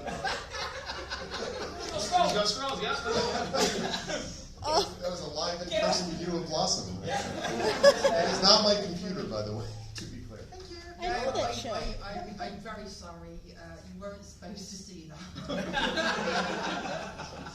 Okay, so we'll try to figure that out at the break. Anyway, okay, so you're trying to go out to the west, if I understood that correctly. Okay. Who's in front, by the way? Are you doing that, Durga? Because you're like the first person. Yeah. So you open the door. It looks like a normal room beyond it, and when you step through, you find yourself in a room with a bunch of destroyed books in the ground. It looks really familiar. It's like, I think I've seen, and then you see a bunch of destroyed The History of Violence Part 1, Part 2, Part 3, Part 4 on the ground. See? This feels Also, none of you see Durgar in front of you now. Because the door, when you open it, closes again, and Durga's not there. Can I turn around and open the door? Yeah, if you want to turn around. The door behind all of you, the eastern door opens, and Durga's standing there. What? Huh? What? Wait, how did you all move so quickly? We haven't moved a step. You went in and went out and were gone, and then you're here. But you're all the other way round now, because wait. No. Durgar shuts the door, Mhm. and then Oh. reopens it. They're still there. That's all right. Okay. So, to be clear, I shut the western door, and it now looks like I've come out of the eastern door. Yeah, you opened the western door, Yeah, walked through it, and you apparently appeared in the room to the east of the room that they're all in, back in the room where you fought the Okay, book I'm creatures. gonna walk back in via the eastern exit. Okay, that's fine. Wait. Okay, open that door, and I'm gonna open the other door. Okay. I'm gonna go through it. That's All right, what I- let's do that. One. Wait, stand to the side though, because I don't want to like appear inside you just in case. Okay. Telefray. When you do that, so you have the eastern door open, and then you're saying you open the I'm western gonna open door. the western door. When you walk through, first of all, you feel the door like shut, the one that you're holding, kind of shudder, and then stay open. And you are now standing inside the circular room to the west. You did not end up getting teleported anywhere else. Huh. This is a very wispy, fog-covered circular room, Krem. And you all can now see the fog swirling in that room beyond. Ghosts. It's kind of foggy in here, guys. What is going on? A fog has appeared in that room, in the circular room. With tree. Not the room with the tree, the No, room, the room that we fought the books in. No. Because you were in that room, you opened the door, you came back in. Right. The western door is the one that Krem wanted to go through. You were holding the eastern door open, and Krem went through the western door, and as Krem wanted, ended up in the western room, while you had the eastern door open. I see. Is the western room the tree room? No, it's not. It's just a regular circular room. Okay. Which we would know if we didn't have Nickelodeon on the TV. We'll get that figured out in a minute. Okay. All right. So in this misty room, can I see things all right, or is it a very thick mist? It's a very thick mist. It is kind of greenish, I will say. Make a perception check for me, please. Sure. Doesn't look very good. So that is a 5 plus 3, 8. It's foggy. Hard, Hard to see in this here fog. So we can see him in the room as well? Yes. I mean, barely, because there's a lot of fog, but you can't see it. Are you okay? I take does it smell dangerous, No. the green fog? I mean, well, I don't know about smell dangerous, but it doesn't smell It doesn't burn my lungs when I No. breathe in. I think it's okay, it's just hard to see. Okay. You go first. Go ahead, Blossom. Can I cast my Druidcraft cantrip, which allows me to create a harmless sensory effect that predicts what the weather will be in my location for the next 24 hours? Sure. And to see if it's going to manifest as fog or as something else. It comes back as partly cloudy.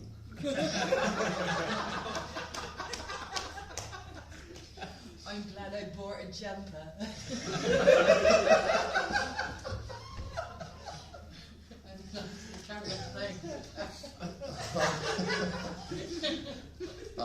It's not being facetious, that's as much as you can. Sartain likes to look into the fog. Does dark vision make any difference? No, and that's surprising, because it should normally. But then, light rules in here have been odd from the beginning, as we said. Yeah. Okay, can I just see if I can sense anything toward that room? Sure.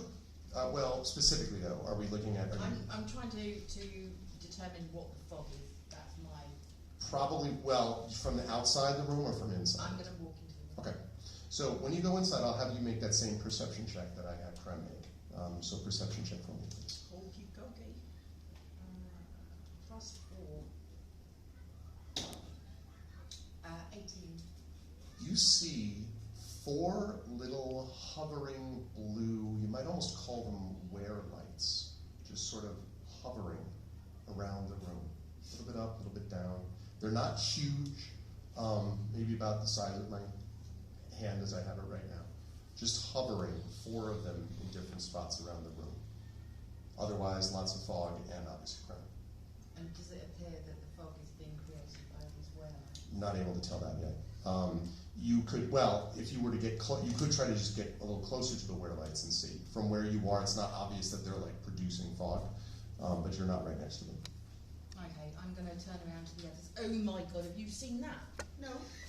There are these lights. Can you not see them? There are 4 lights? 4 of them, yeah. 4 lights. No, 4 lights. I only see 3. There are 3 lights. All 4 lights. And they seem to be floating. I don't know if that's a good thing or a bad thing. Should we go and have a look? I'm going to go and have a look. Yeah, I would would like Okay. to use my divine sense. Okay. Which basically means I can detect good and evil until the end of my next turn. I can sense anything affected by the Hallows spell and know the location of any celestial fiend undead within 60 feet that's not behind over cover. Okay. So you use divine sense, and as Blossom walks towards the wear light, you suddenly get a very strong sense of the undead. But Blossom, having gotten close to the wear light, the creature, the wear lights drift towards one another as you get closer, and then they begin to swirl together and grow larger.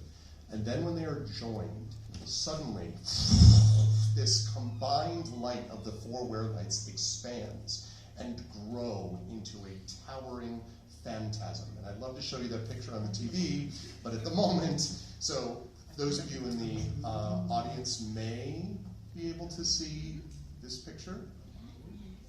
And you all can see this picture.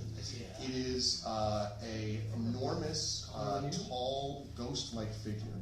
And the humanoid figure points angrily at your group and says, "What business do you have within these halls?" Detention. There's a pause and then, "Detention? Then you were a student?" Indeed. All of you are students. You should not be here. None of you should be here. And sort of swirls again, enormous. You can see that it has kind of this longish beard, and obviously is towering above you, ghost-like, but probably towered when it wasn't a ghost. It looks fairly sizable and tall, and kind of swirls above you and says, "You have come to a place you should not be. You must depart this place." Who? Vernon Richard. Vernon Richard. He grows larger and more menacing at the name, and kind of leans over you. Here, are you Professor Zerbian? And he stops. He literally was like doing this to Krem. Why? Well, I'm quite a tall man myself, and I've been told that there's not been a tall man of this size in the university since your good self. And he kind of, that was true. Yeah, people speak very highly of you.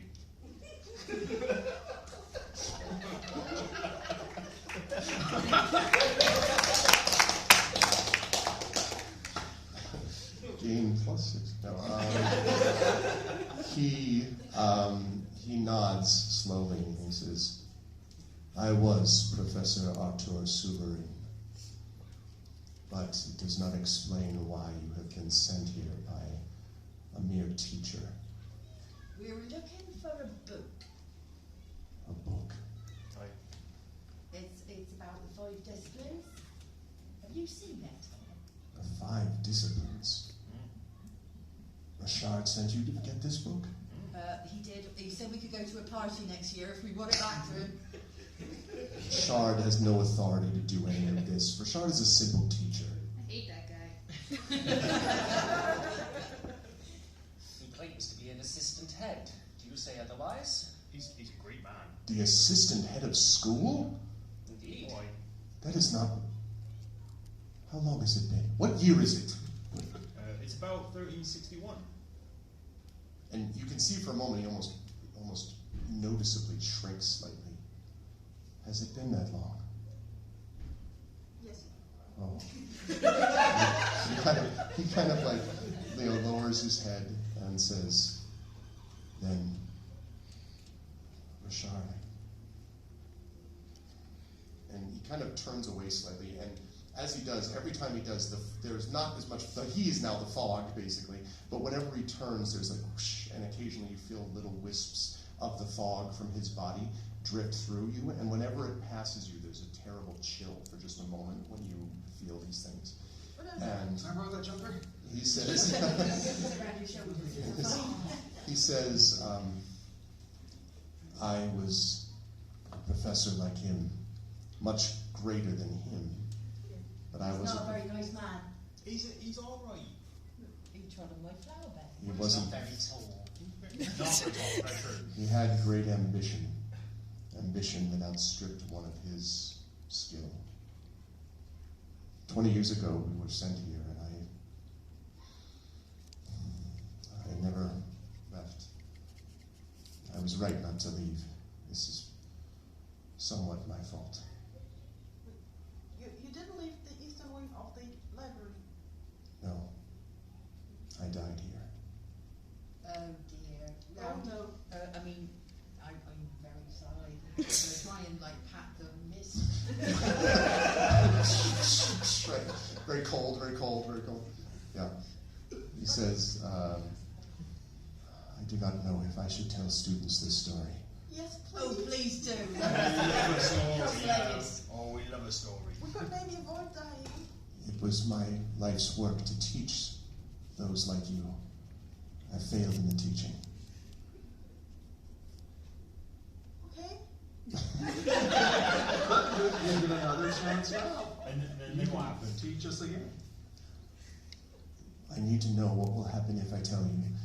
Would you use it to, what did you say you were on, detention? Would you use it to make yourself look better in the eyes of Vernon Rashard? If it gets us to the party next year. We're just essentially. No! We are, all of us, for one reason or another, in trouble, and we're trying to be good students and trying to get out of trouble. And Vernon Rashard is a leading figure in the university. So we are. Leading. So we're doing what we're told. I just want to hear a story. It's not a good story. And as far as being told, that was the problem. 20 years ago, something happened here in this wing. And I was sent along with my fellow colleague, Professor J.L. Ogion, to try to discover what had happened here. It was the former head of school who sent us. And we found here a terrible, terrible creature. You probably know it today as a revenant. Now, you all know that a revenant is an incredibly powerful and dangerous undead. But revenants, typically, when they are created, come as a result of some great injustice that has been done. Something terrible has happened, and they have risen, so great is their rage and power, to rise again and seek out their vengeance on others. It is fortunate that revenants are rare, and it's also fortunate that revenants don't tend to last very long. He says, I don't know what happened to it, but it stared at us and then came towards us. We attempted to destroy it. We assumed it was what had caused what had happened to the library, and it destroyed us. Over the years, I have thought and come to realize that it must have been a former student. It did not act with precision or with care, just overwhelming power. I am partly responsible for it. I attacked a creature without mercy, without asking first. I was wrong to do so. And you can see that as he's saying this, his almost like fades a little bit, his body. Is it still here? I believe it is. Now, second note, revenants don't last a year, 5 years, and they sure as hell don't last 20. So if it is true that a revenant is still here, you in particular might know this because of your magic studies, Nick. That's not good. Should have been gone by now. Yes, it should. Is this a thing of this library? Does it make eternal revenants? The only thing I know is that our entire academy, and this library in particular, is built on a font of magic. A great font of magic, more powerful than any other in the known world. It is possible that this creature was created when whatever happened to it mixed with the magic below this library. What happened to Jail Ocean? If I had to guess, dead, just like me. Like you, so still here? I cannot say, for I have been confined to this room for 2 decades. Oh. But at least you got plenty to read. That's our Blossom, always looking on the bright side. And the superin kind of like leans over and sort of looks at you seriously and says, I think you actually meant that as a way to make me feel better. She did. I did, yes. And hand, the kind of ghostly hand, sweeps back and then presents you with a pin. It is a silver-leafed pin, and it looks very much like the one that each of you wear on your cloaks as students of the Hearthglow Academy. However, there is a difference, and I'd like history checks from all of you, please.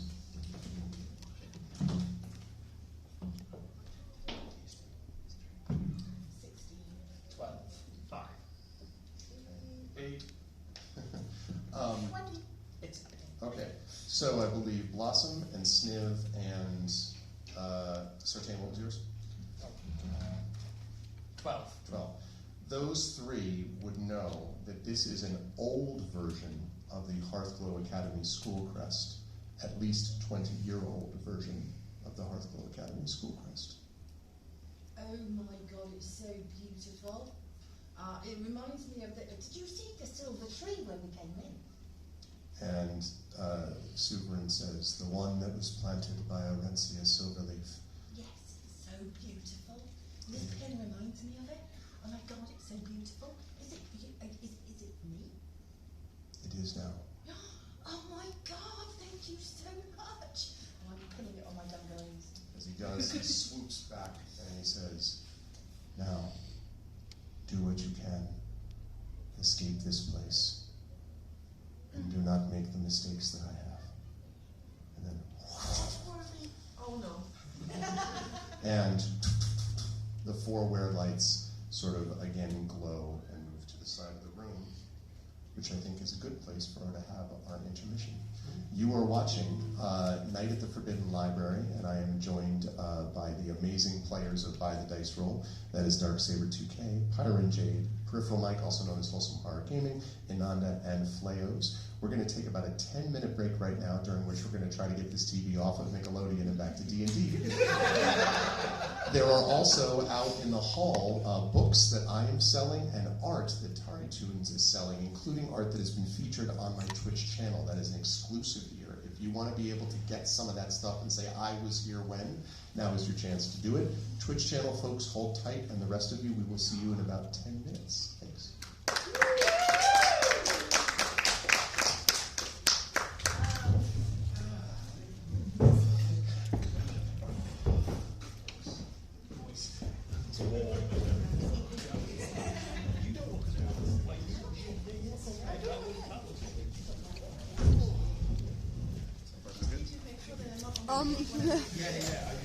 I was pretty much stressing out at the beginning.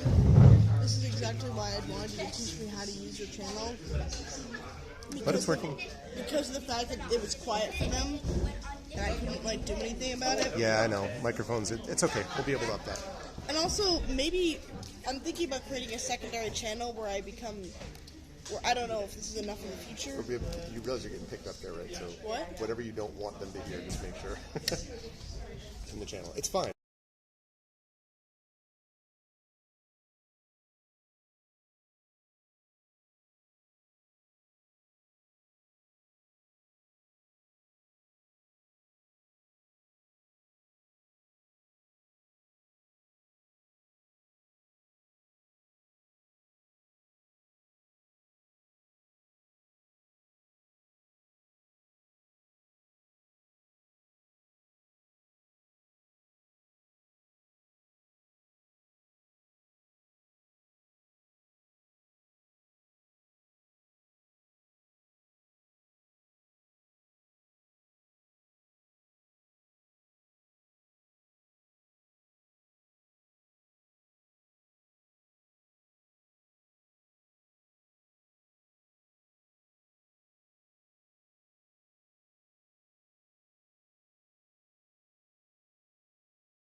Chat, did Hey. anyone see the sound? See what happened when it changed? Hey chat, when the screen changed, did anyone see the text that was on the screen? By chance? Good turnout. It got up to a high of 33. Awesome. I can check the VOD. Okay. Yeah, you can check the VOD. Yeah, if you're able to see it, that would be great. We're just curious. As it turned out, it was fine. It was kind of funny, but so. What were you talking to? Do I Twitch chat? Yeah, good turnout too.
Yeah, this is currently being done on Arvin's phone, so I am much louder because I am currently right next to his phone, and that is why Arv was louder, because he was also right next to the phone when talking to you guys. I think they said we were a 20-minute walk. Yeah, it's just really hard to kind of filter that into a phone. He needs his computer for the information on the screen in the back. Mediterranean. We ate Ethiopian last night. But there's a lot of the like walk-up restaurants that have the garage sliding doors. Was the Ethiopian place? Yeah, exactly. Yeah. All the mic setups is all connected to the exact other side of the room, so it's really hard to get all the cords over here. The good news is, though, I'm probably like very dangerously close. Yes. Hello. The good news is that this is also being recorded separately, and when the YouTube channel thing shows up, there'll be a separate one that's going to have like 5 separate camera inputs and stuff like that. So it's going to be a pretty banger setup from what I can tell. So hopefully that will make a difference as well. And Echo Alpha, yes, he does have a charger.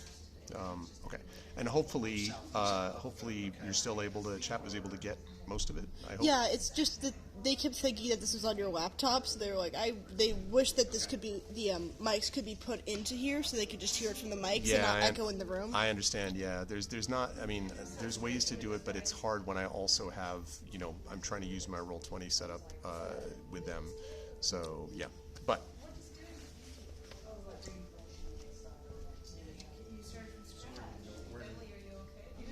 Oh yeah, I just fell on a hill. It's normal bee stuff. Oh great. Okay, good. Yeah. That's all right. Carry on.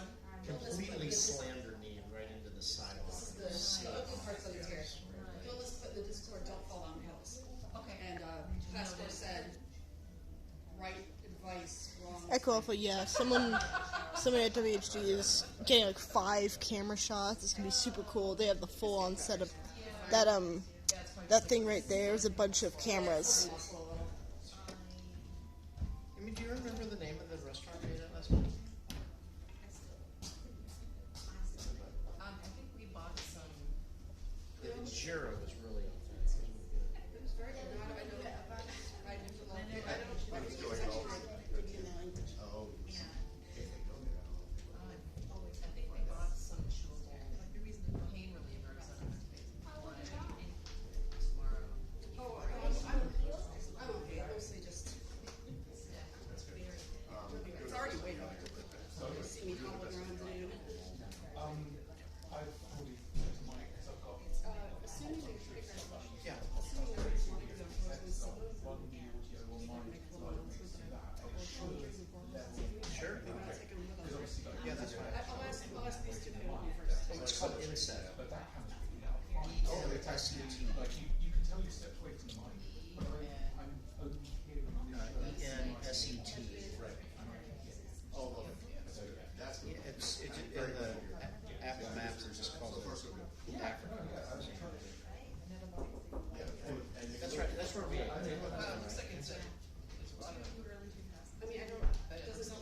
How does it feel to meet the GOG?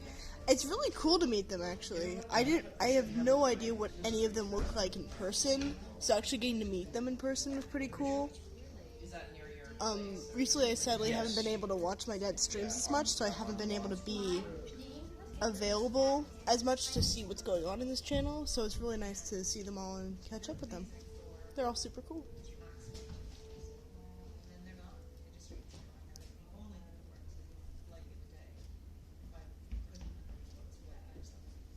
Oh, it'd be in Happy Cow. That's right. I don't want to sleep in it. I just never do it. And then actually, that's another reason.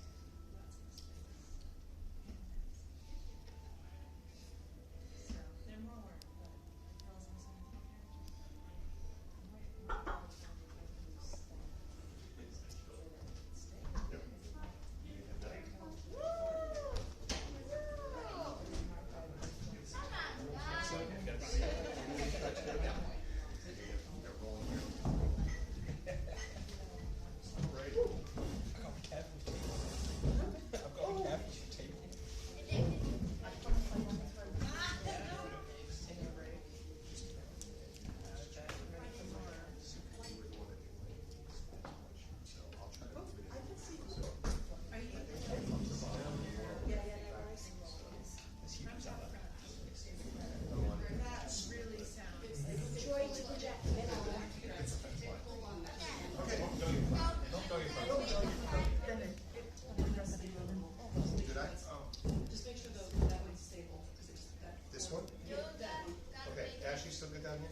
Because I moved this and that moved this a little bit, I guess. So.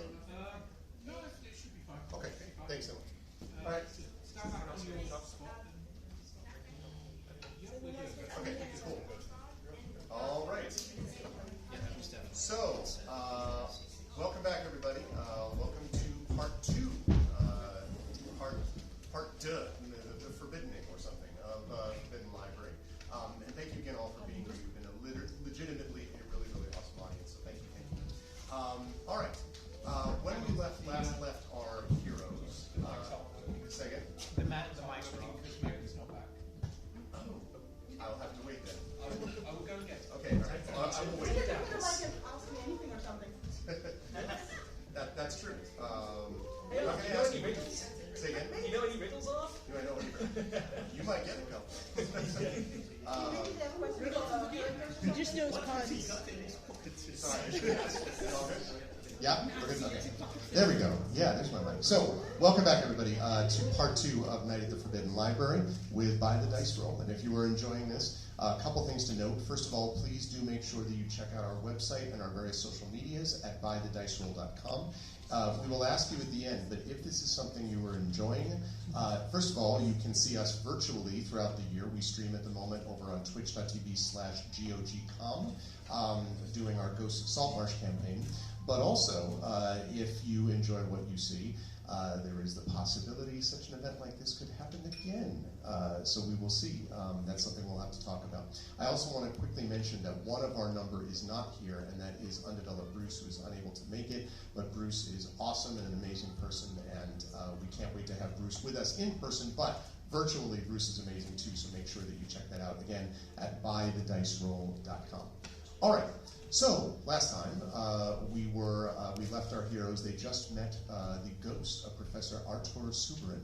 No.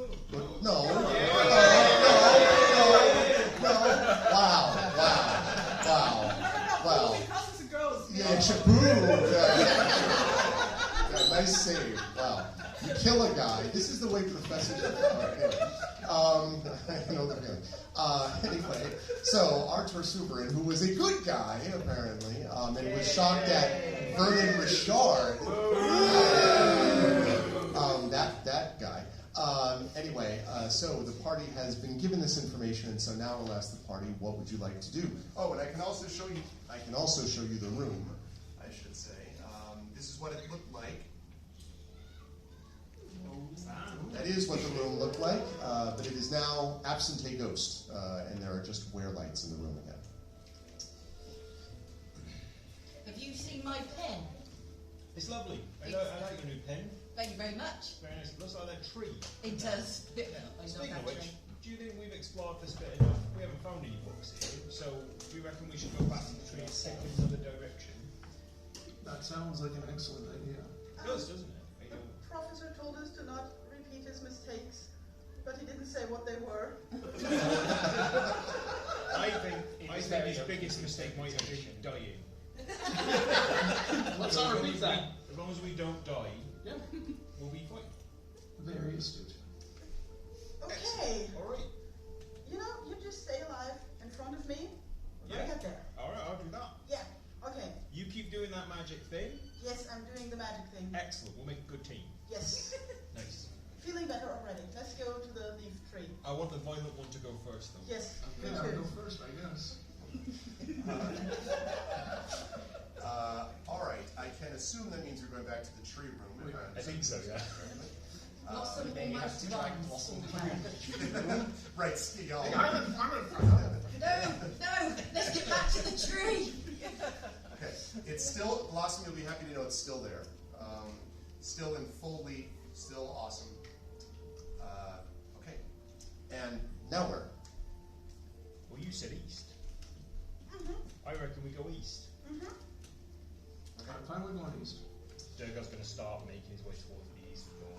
Okay, so when you head towards the eastern door, you see, as I've mentioned throughout, the darkness in these rooms, right? So you can't see generally beyond it. And when you get to the eastern side, Durga, you're walking into what looks like the regular open room of darkness, basically, when you just and hit something and stagger back. You see nothing in front of you, but you hit the wall of something and stagger back.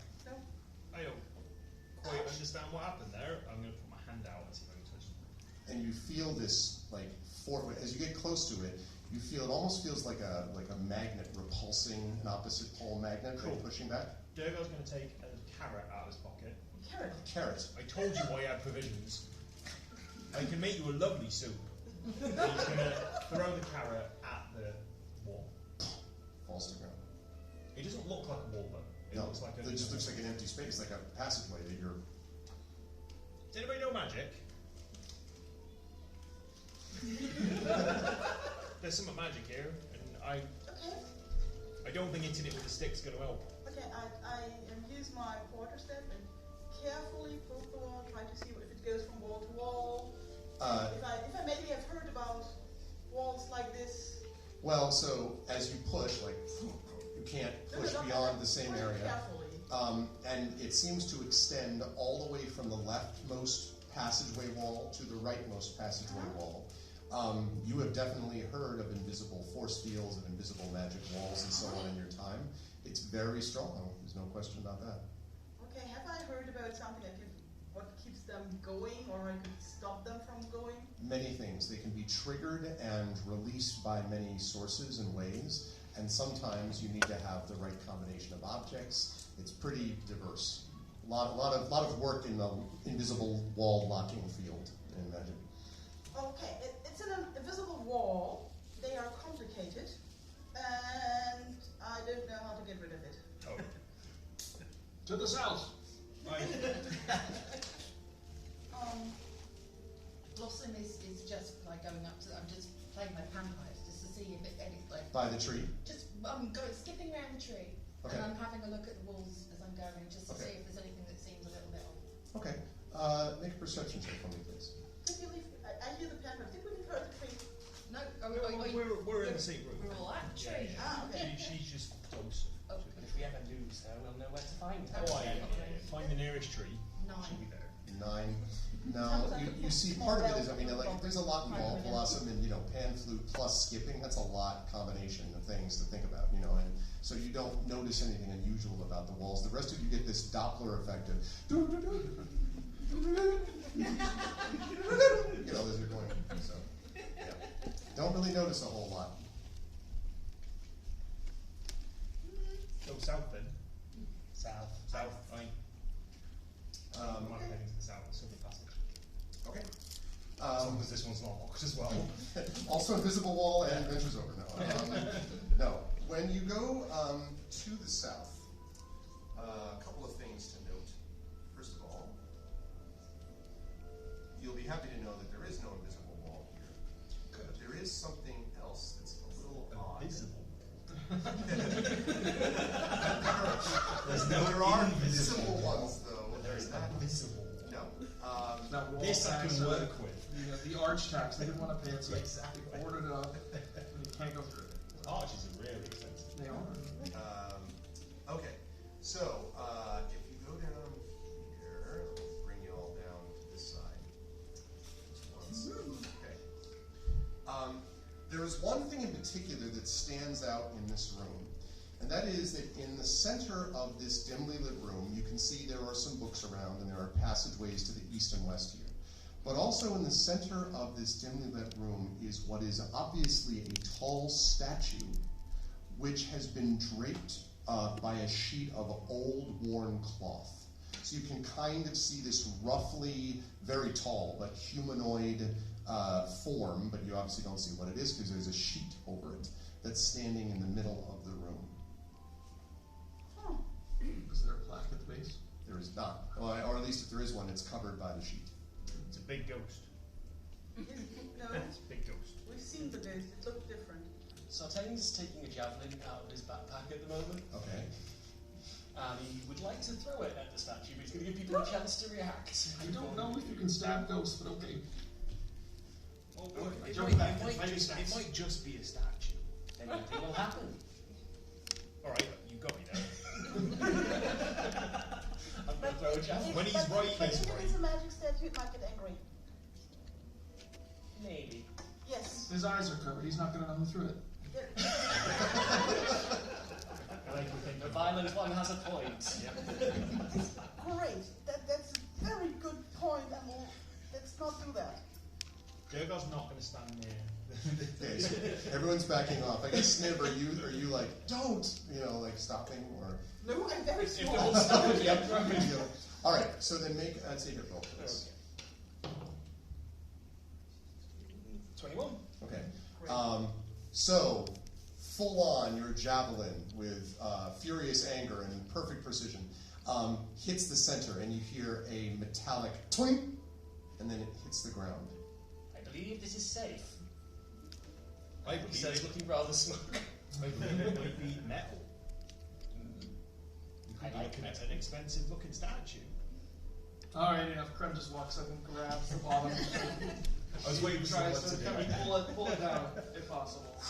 You do so, and I have a picture for you. At least I think I do. The gold golem attacks. No. Silver. Yeah. Silver, yeah, silver. Y'all Oh, it throw- is.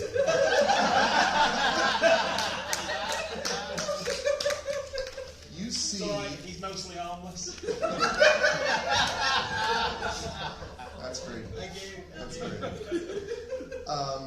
This reveals an 8-foot-tall metallic humanoid creature made of a kind of silvery metal.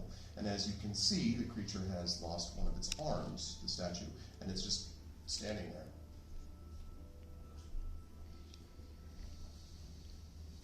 If it wakes up, I'm gonna tell it was you. Why would you do that? Because then it knows it wasn't me. Why don't you say it was Vernon Richard? I'm gonna. While they're talking amongst themselves, I'm gonna psychically try and talk to the statue, which may or may not work. Okay. Say, hey buddy, you need a hand? And I want to give you a big hand for that one. Waiting here. And suddenly you hear from the mouth, not telepathically, but from the mouth of this thing, shh, and moves its left arm, and it seems to be trying to do this, but goes shh. Huh. Why did it do that? Oh, you think we're supposed to be quiet in the library? I don't know. We were just stood here. I know I'm playing with panpipes. Durgar just slowly lowers the power. Yeah, exactly. It says, Maybe we shouldn't do that here. stop that noise at once. sort of, they're getting this little teeny metallic echo of its voice coming from inside. Okay. You must be quiet here. You sound like our librarian. Did you say librarian? We did. You hear this like it. You librarians are my very favorite people. I made a new friend. Yes. Do you like books? I like them more than some people in this room. But less than others. I hope that none of you have damaged any of the books here. That Absolutely would be terrible. Not. Absolutely not. Really? Absolutely not. I missed every single time.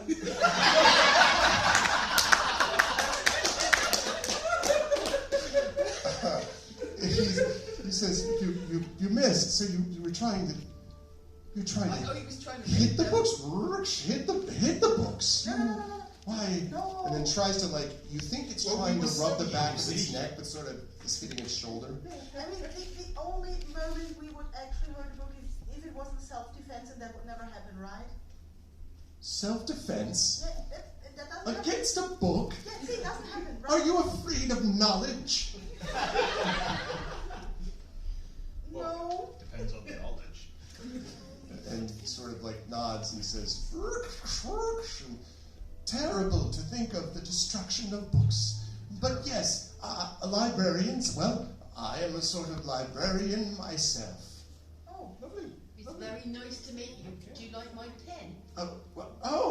And sort of, like, that looks like, well, a pin from, the students.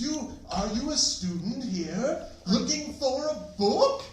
Oh yeah, I'm looking for it. I think we're looking for a book, a very special book. Oh, that's a good, just love, and is trying to like get on her. Like, oh, bother. Once I will just, and like the terrible tearing metal sound as it tries to move its body is like, I can't, well, I first of all, my name is Arvin Knight, and I'm the librarian here, and I would love to help you find your book, but I can't seem to move. If you could find something to maybe, like joints of my knees, I could perhaps help you before my ball bearings wear out and I collapse to the floor. Someone, I feel like, banged into me with a long, pointed object recently. I felt a little bit soreness in my chest, but I'm sure that was none of any of you. You know, once I turned 30, every morning I woke up with that. It's just... Well, yes, that's true, but it's so much better than the alternative. I'm rather sore. Every time. So, do you have any oil around? Oil? For your ball? I could find you many books of oil. Oil would be helpful. Yes. No, I don't know. I do have a herbalism kit. Is there anything that... You could certainly try substances if you wish that you think would be of a sort of lubricating variety. I'm not trying to think about what would be in an herbalist kit. I have cooking oil. That might work. I've got all the ingredients for soup. You're losing them all bit by bit, though. The carrot, the oil. Carrots might just blow it off. It's fine. Yes, I didn't lose it. I put it back in my pocket. Okay, give it to me, please, and I'll tinker. There you go. Thank you. Big flask of cooking oil. You've no idea how he's carrying this around. I'll go up to Argonite. Hello, I would like to Hello. two joints. Oh, lovely. Yes, right there. There's one joint here, and one joint here. The hip is a little problematic, but if you could just... yes, go ahead. I'm sure you'll do fine. I believe in you, and tries to high-five you, but misses horrifically. That's very good. Okay, I'll tinker. Okay. So, let me have you make... actually, you don't have to make a roll for this, because what you're doing is trying to lubricate the joints of a creature that will obligedly stand there while you're doing it. So, you're able to put down... Are you using, are you being liberal in your use of are you using a lot of it, basically, in each of these joints? No, yeah, that's all the cooking oil, right?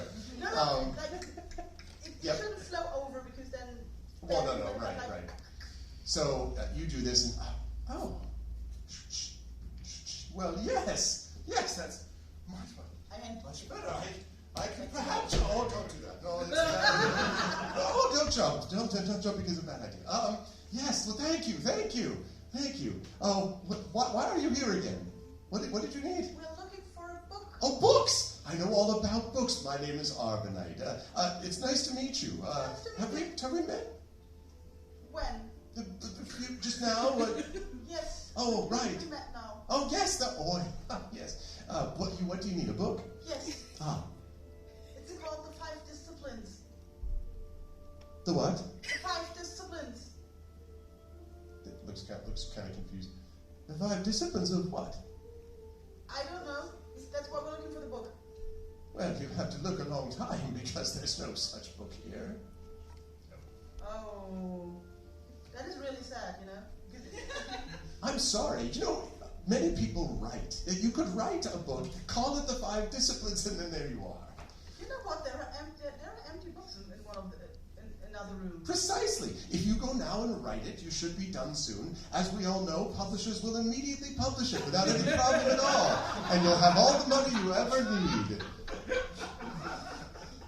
This is brought to you by a meta experience. Have you been a human before? No, I was never a human. Sadly, I do appreciate humans, although they are very strange. I appreciate many different, many of you are not human, including you. I like all different people as long as they like books, but the one who destroy books, well, anyone who destroys books, I just can't. And you get the feeling, Graham, that like Arbanite is uncomfortably looking in your direction, but that's probably just an accident. How do you know which books are in the library? I know every single book that's in this library, but because rings forth, I am Arbanite, the librarian of the Library of Hearthglow Academy.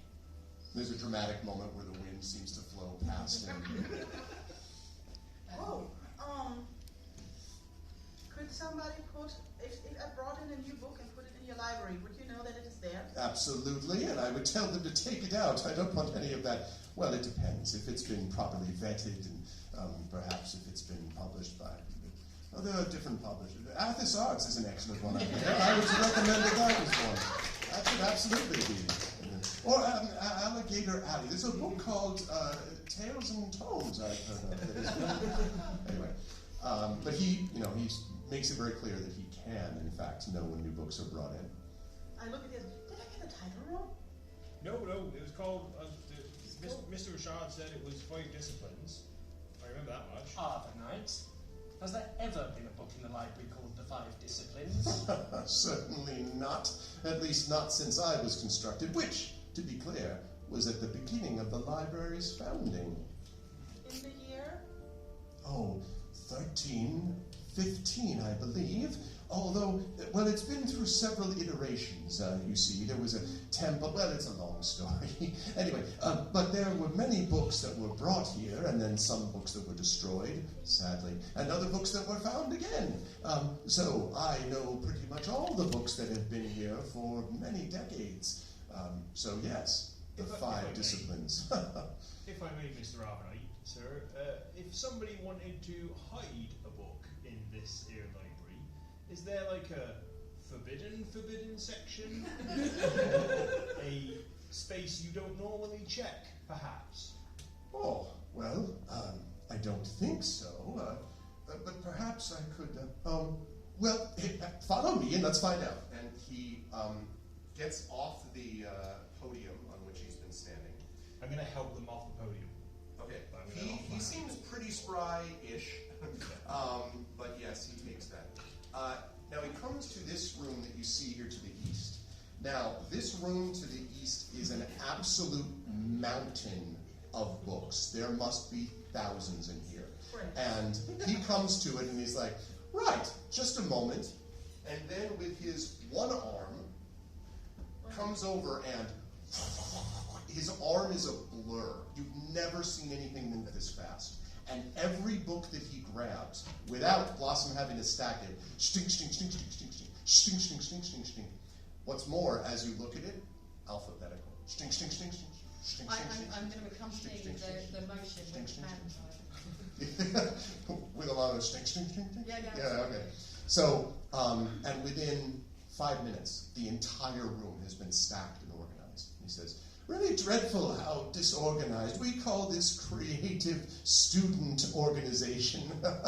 I love students, but they don't understand what it means to put a book back where they got it from. Anyway, here, and flips 2 books, one in the direction of Sniv and one in the direction of Blossom. I'm going to catch it, and I try. I'm like, should I make a text? I think you can probably catch this. Okay. With my mouth. Go one. How dare you? No, I'm rolling it. No, just kidding. There are 2 books that he finds. He says, there are no hidden books here, but here, you can see for yourself. Now, Blossom, the book that you have is called The Construction of the Hearthglow Academy Library. And Arvanite says, now, you can read for yourself, right in that book, whether or not a secret place was constructed. I would certainly know that there wasn't, but it would say so right in that very book. And you can even see it in the introduction there. Look, it has a little one of those forewords, what do you call those? A summary, a synopsis that's all the rage these days. I'm going to, put my glasses on. Okay, and I'm going to read it very carefully. I'm reading out the chapter names as we go. Okay.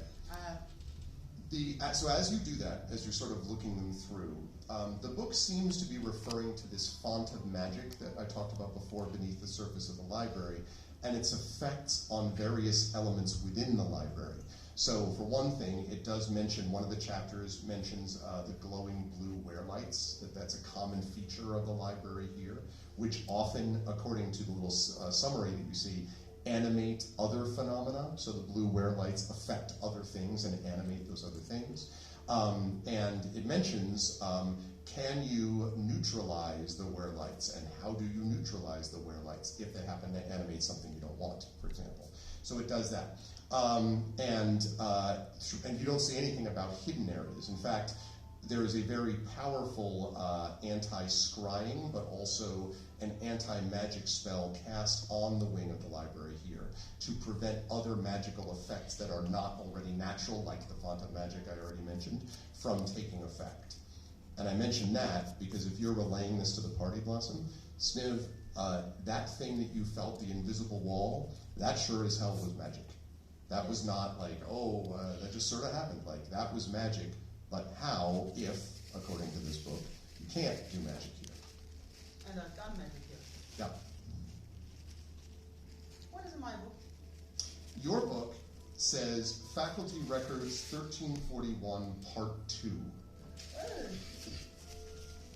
And this book makes reference to a second professor, Professor Yale Ogion, you may have heard of before, mentioning a mild-mannered arcanist who was specialized in the study of undead phenomena. Oh. In my book, The Construction of the Academy, can I skim read? What I'd like to do is find out if there is a map that takes us to the font of magic. The font of magic is buried deep below this area, so there's no direct route to it. In fact, there are some who question whether the library should have been built on this font of magic to begin with, because although it does create a lot of positive effects for students in terms of science experiments and things like that, and the study of mysticism, it also could have deleterious effects down the line, which is maybe a slight bit of foreshadowing for later titles in the series. Anyway. Arvanite? Yes! You said you generally like students? Yes, except the ones that destroy books. Have you ever met a student who was maybe very angry? Angry? Very angry. Oh, really, well, really angry. There was one time, yes, there was a time when a student, well, I feel rather embarrassed to admit it. You see, the student had, this is terrible, I'm sorry, it's just some leftover trauma. I'm sorry if you're sensitive to any of this, but they had dog-eared a page. It was an awful thing. it was, I yelled at them. I'm not proud of it, but they should not be proud of it either. Dog-ear a book, would you dog-ear your hand? Would you dog-ear? And then looks at the, well. Did you kill him? No! Oh. But I took away their library card, and they were very, very angry. They were enraged, and they said that I was a stupid robot. Would it be very unkind to ask what happened with your other arm? What other? Ah! And then just sort of like, apparently for the first time. Oh no. I don't know. This is rather uncomfortable. I seem to have lost it. Well, sorry that I brought it up. Yeah, well, I don't know. The left arm is all that remains. You're doing fine. You're doing great. Seems rather sinister. No. Thank you. Thank goodness someone understood the joke. But anyway, it looks a little bit distraught. Sort of. I don't know where I put it. Someone might have taken it. Maybe it was. Well, I said that someone threw a pointed object at me, but maybe they did something with it. What do you? Could your right arm do something that the left couldn't? Well, the right arm didn't always know what the left one was doing, no, and that created all kinds of problems. Yeah. I remember there was a time when I was trying to sort this method as if I were sorting alphabetically from A to Z, and this one as if I were sorting alphabetically from Z to A, and they all got confused around M. It was not a good time. Oh, I hate it when that happens. Oh, it was terrible. Not as terrible as the time a student dog-eared a page, though. But I will say that, well, when students get angry, we should not punish them, but listen to them. I let my anger get the best of me. I'm sure none of you would ever do anything like that. And then we would need a professor who listens and does not send us anywhere we don't want to be. Right. Well, it's good to listen to professors, but only when they have your best interests in mind. Yeah. I think there's a book there. If you give me a few hours, I should be able to find an exceptional book about this. I know I left it somewhere. Perhaps if I and like starts books it up through the tree room. I'll be right back. Just wait there a few hours. All right. Thank you. I don't think he's coming back. Well, I mean, I stopped myself from turning down the page of the... Did you, when he said that, were you like... So, I think if we find his arm, we should bring it back to him because I feel really bad about this now, yeah. I mean, he seems to be doing all right with one. Well, it's true. If we do find it, jolly. Okay. Could it be that we were sent to find a book that's not here? It seems to be the case. The librarian doesn't know where it is. It sounds like it might not exist. Also, the librarian feels like they've got memory issues at times, so I'm not sure how reliable all of their knowledge is. I had a grandma like that once. You could tell her... Once? Well, twice, but you know. They've only got two of them. But yeah, you could tell her something, she'd forget it 5 minutes later. I don't know, I found him really convincing. Well, if he's not here, it's got to be somewhere. I reckon it's behind that magic door.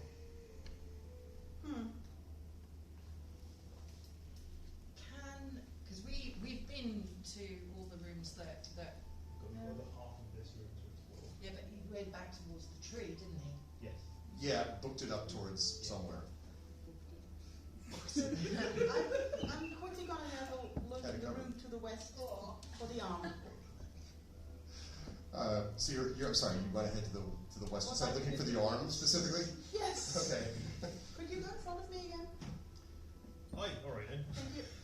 Is everyone doing that? Is everyone going west? Oh yeah. West. Yeah, definitely. Yeah? I just want to make sure. Go ahead, Blossom, if you're going to say something. Well, the books are in alphabetical order. True. I want to look in the section that starts with D to see if there's anything that lots of things that say discipline, but they say discipline of the sense, discipline of the mind, discipline of the student, discipline of the martial arts, discipline of the open palm, discipline. There's lots of disciplines and not a single 5 disciplines book. Well, I think if we add 5 of these disciplines together, we'll get discipline book. I like it. Yeah. Like a single He didn't say what the disciplines were, did he? Hey, no. Maybe we can just find discipline 1 to 4 and it's also fun. Yeah. We didn't. Well, we could pick any 5. We could be with extra credit. We could go back with 6. Yeah. He'd love us for that. Absolutely. Maybe we get to that party early. Right? Yeah. I'm going to pack 5 of these books. They're just any discipline at all. Any discipline Okay. at all. And I'm if gonna it's a number put in them the in title, a the better. Okay, and that's fine. You can do that. Be conscious; they are pretty heavy, so you will be, you will be late. Can we spread them out so we have one each? Yeah, if you want, sure. Yeah. Let's get this put on. Each of one of you have your own. By your powers combined, you have 5. Okay, so there you go. Now, are you headed what? Yeah, So, west. Yeah, going west. So, what you see here is a room which looks like the one that was up to the north, with 2 bookcases that are, as you can see, kind of horizontal as opposed to vertically oriented. And again, a room beyond them, darkness, though, somewhat reigns in that room again. Quick cursory scan of the bookcases. Nothing that says. Not really. In fact, not many books in here at all. No books in here. Okay. Yeah. So, go ahead. There's another room to the west. Oh, thanks. Thanks. I'll go on ahead, shall I? Thank you. Right. Excuse me, Mr. Boylan. Could you go on ahead? The most dangerous thing in this place is the books. You have noted yourself quite astute at getting rid of them. Again, I'm playing the panpipes, but I'm doing the as we walk on. All right. Are you going forward, Krem? I do, to the beat of the song. Yeah. Okay. All right. Or to the rhythm, I suppose. When you enter this room, there are a couple of things that you note. The first is that it is, again, circular as the room to the northwest was. But also, there are an array of books that you can see that are scattered about the floor of the room. And 4 blue wear lights float in the corners of the room again, halfway between the floor and ceiling. I can't remember your character's name, Sailor. Sartain. Sartain, do you still have that detect good and evil thing I do. at the moment?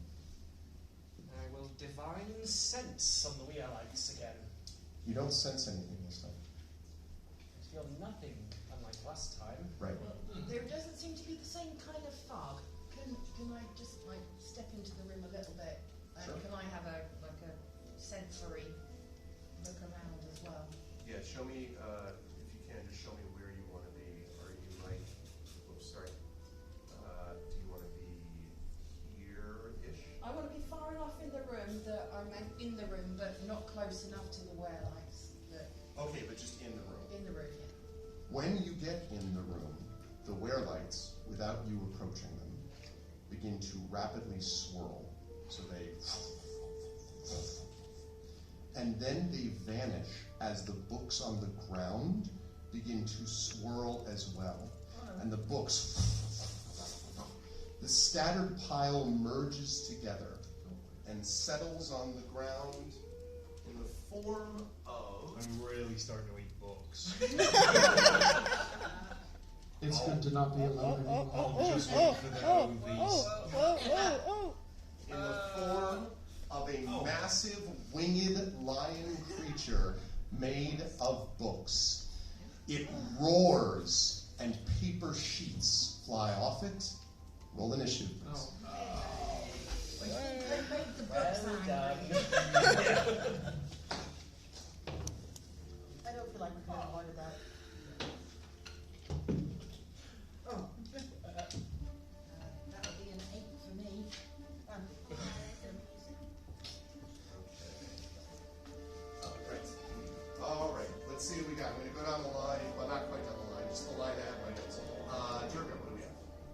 16. 16. Sartain. 2. Roll a 1. Blossom. 8. Okay. Sniff. Sorry. 7. Wow. People are a little bit stunned by this thing. Let's see. Krem, Mr. Rollins. 22. I was ready to hate books.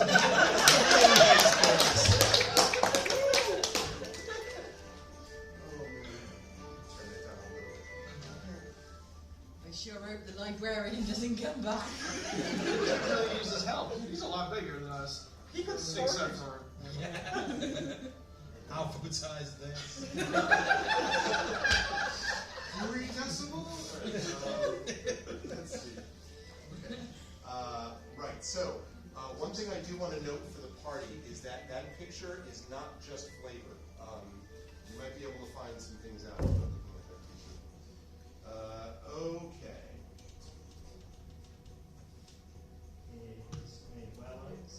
It's massive.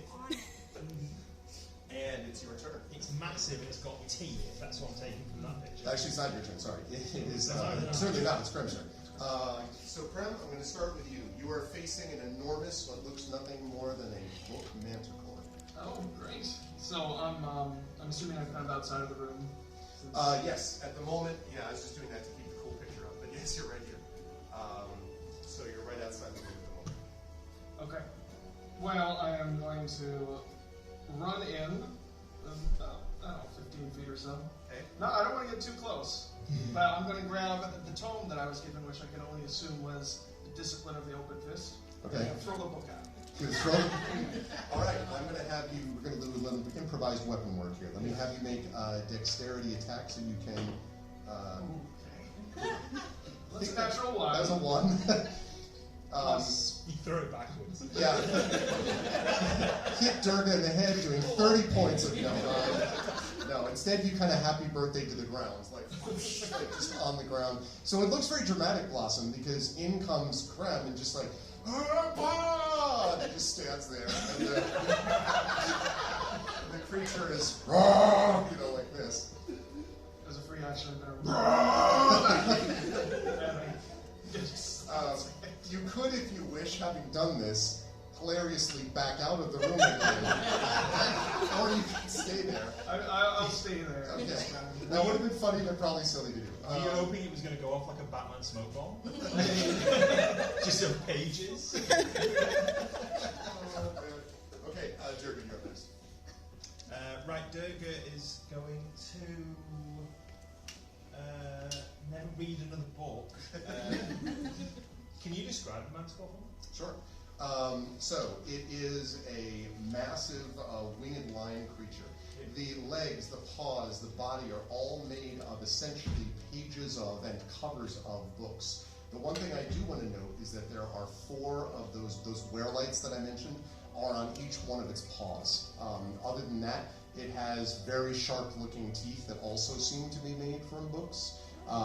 Maybe paper. This looks like more than paper cuts. This is a big creature, and you can see like books are flying as it moves its body around. So this is not a phantasm or anything like that. If we're not careful, we're going to get Reader's Digest. Exactly. There you go. Okay, so like to subscribe. The lights, are they on the paws or Yes. on the top of the feet? No, they're underneath. They're on the Paws paws. visible? Yeah. Can I see them? They're visible when the creature's like. Roar. Okay, I'm So going to yes. take out my longbow. Okay. I'm going to take out one of my incredible arrows with a multicolored tail. I'm Lovely. Aim at Is it a tassel? Yeah, Oh, absolutely. that's sweet. All right. It makes a little pam-pam noise when it goes. Outstanding. I'm going to aim at one of the feet and fire when I can see. If I have to hold an action, I will. You don't. Okay. Because it's not moving around. Is it moving? It's sort of stomping around. Yes. Okay, so I can take aim and fire. Yes. Go ahead and make an attack. Okay, excellent. 10. That misses. Past it. It embeds in the wall and the tassel kind of hangs. However, so you were just outside the room, I believe? Yes. So like here, are you going to stay there? I'm going to go just behind Blossom. Okay, I should also probably turn you in the right direction. Right. You're going to go behind Blossom. Great. That point, yeah. Okay. Do that. Sounds good. Okay, let's see. Next to move is going to be because this creature did not roll great either. Blossom. Okay, I have as one of my druid craft elements, I can find where I've written it down. Snuff out a light or a candle. Now, is this where like a visible flame that I potentially try and snuff it out? It's not a visible flame, but it might be possible to do what you're asking. To do it, though, you need to get up close. I'm Like- skipping towards the magical. Okay. And like panpipes ready. Okay. I want to try and snuff out one of these. I'm going to have you make druidcraft. I'm going to have you make a nature check for me, please. I'm proficient, so +4. That is 10. Not enough. You may need to get a little bit closer. I mean, it's roar, like it's right next to you now, but you might need to get a little bit closer to the palm. It's possible you could still do it. You just were not able to sort of target it properly to do this. Okay. If I've got any movement around, Yeah. if I'm able to get behind it without provoking an attack of opportunity, You probably could. You are isolating yourself, if you do that, right? So I mean, you're cutting yourself off. Blossom doesn't care about that. She marches to the beat of her own panpipe. Clearly. Okay. All right. So you get behind the creature. You can certainly do that. All right. And that will bring us down to, believe it or not, Sniv. Yeah, like I said, didn't roll one. Sniv, what do you want to do? I want to shout towards Blossom. What are you doing? Excuse me, sorry, I was just Sorry. I want to see if I can put out that flame. Roar! Okay. I want to do the same. Okay. But I would like to use controlled flames with that has a range of 60 feet. Ah, okay. Okay, are you aiming, so it's got, front right, front left, back right, back left. Let's do it again. Is- No, it's Again, that was, so, which one are you aiming for?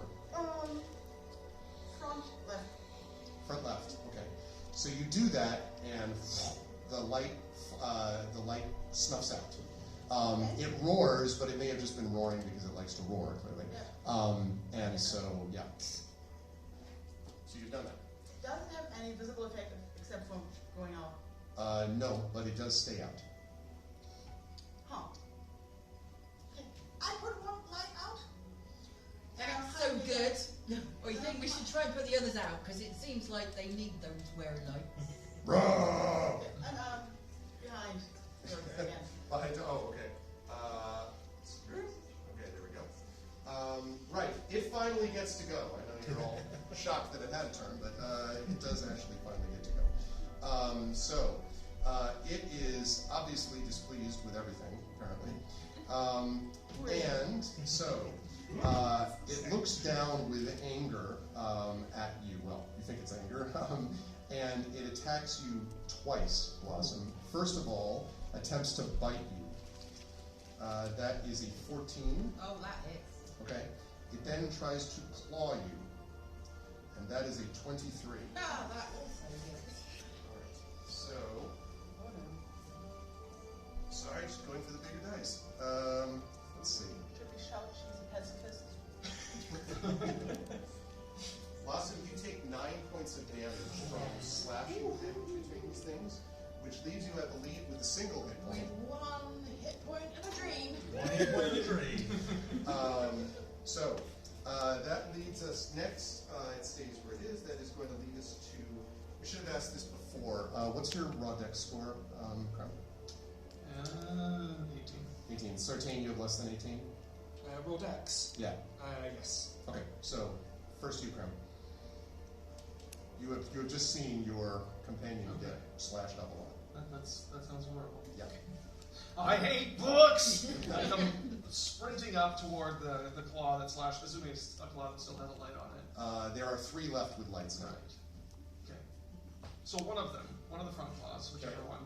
And I am going to try and elbow it in the face. I mean the light. In the light. In the light. Elbow it right in the light. Go ahead and make your attack against the light. Oh, this seems promising. 14 plus something. I'll get there someday. Actions. Yes, that's a 20. A dirty 20 to hit. Okay, that will hit for sure. Great. Go ahead and roll your damage. So that is a whopping 5 damage. Bam! As you do that, light snuffs out. It roars, but also you hit it, so. Do I have any movement Those are the easy ones. Say again? Do I have any movement left? Yeah, you probably have about another 15. Okay, well, suddenly remembering that he's a little faster than he thought, Krem runs around to one of the other hall lights and uses his bonus action to also attack because he's a monk. He gets that. Yeah. And he really hates books. It's a bonus book attack. Cannot overstate this. But filled with rage, only rolls a 9. Yeah, no. Sadly, it does not. You just sort of impact its knee. And it was already you hit it, it led this way, so now it's like, it like looks at you. So Blossom and Krem are now on one side of the Book Manticore, while the other three of you have successfully split yourselves on the eastern side of the creature. Okay. Next up, last to go, but not last in our hearts, is Sartain. Can I get between Blossom and the Bookticore? I don't think you're going to be able to get. You can get next to Blossom. I don't think you're going to be able to get between it because Blossom is like up close and personal with the book. Yeah. So additional question: could I attempt to use thaumaturgy to intimidate it once I'm in that position? To intimidate it. I would like to attempt that. I guess it depends on what you're doing to intimidate. I know you said thaumaturgy, but I'm going to use thaumaturgy to try. To do something? Yeah. It's producing a thesaurus. Worse editor. Very nice. Yeah, exactly. I am Clippy. All right. Seems like you're trying to destroy this thing. All right. So here's what I'll do. I'm gonna make you a bargain. So I will allow you to try. And again, I can't promise even if you try this is gonna work. But I will give you a chance to intimidate it. But the only way that you could even get there to do all this on one turn is if you slide underneath the beast. I'll take it. So, what I'm going to need is, I'll take acrobatics, if you have it. If not, then just a straight dexterity to get underneath. Not a saving throw, a check. Check, yeah. And actually, audience, I promised that I was going to make this interactive for you. Don't roll yet, Sartain. Wait a second. I'm going to give you an opportunity. Now, I want you to be very careful about this, because I'm not offering this for a reason. I'm not offering this to say, do it now. I'm going to give you the opportunity to inspire one of these players once, okay, during what's left of our adventure. Now, you could inspire Sartain now, but before you're like, obviously, remember that they have other creatures and things that they might encounter. So my question is, and I can barely see all of you, so I'm just going to do kind of a how many people are in favor of thing. Do you wish to inspire Sartain in this action?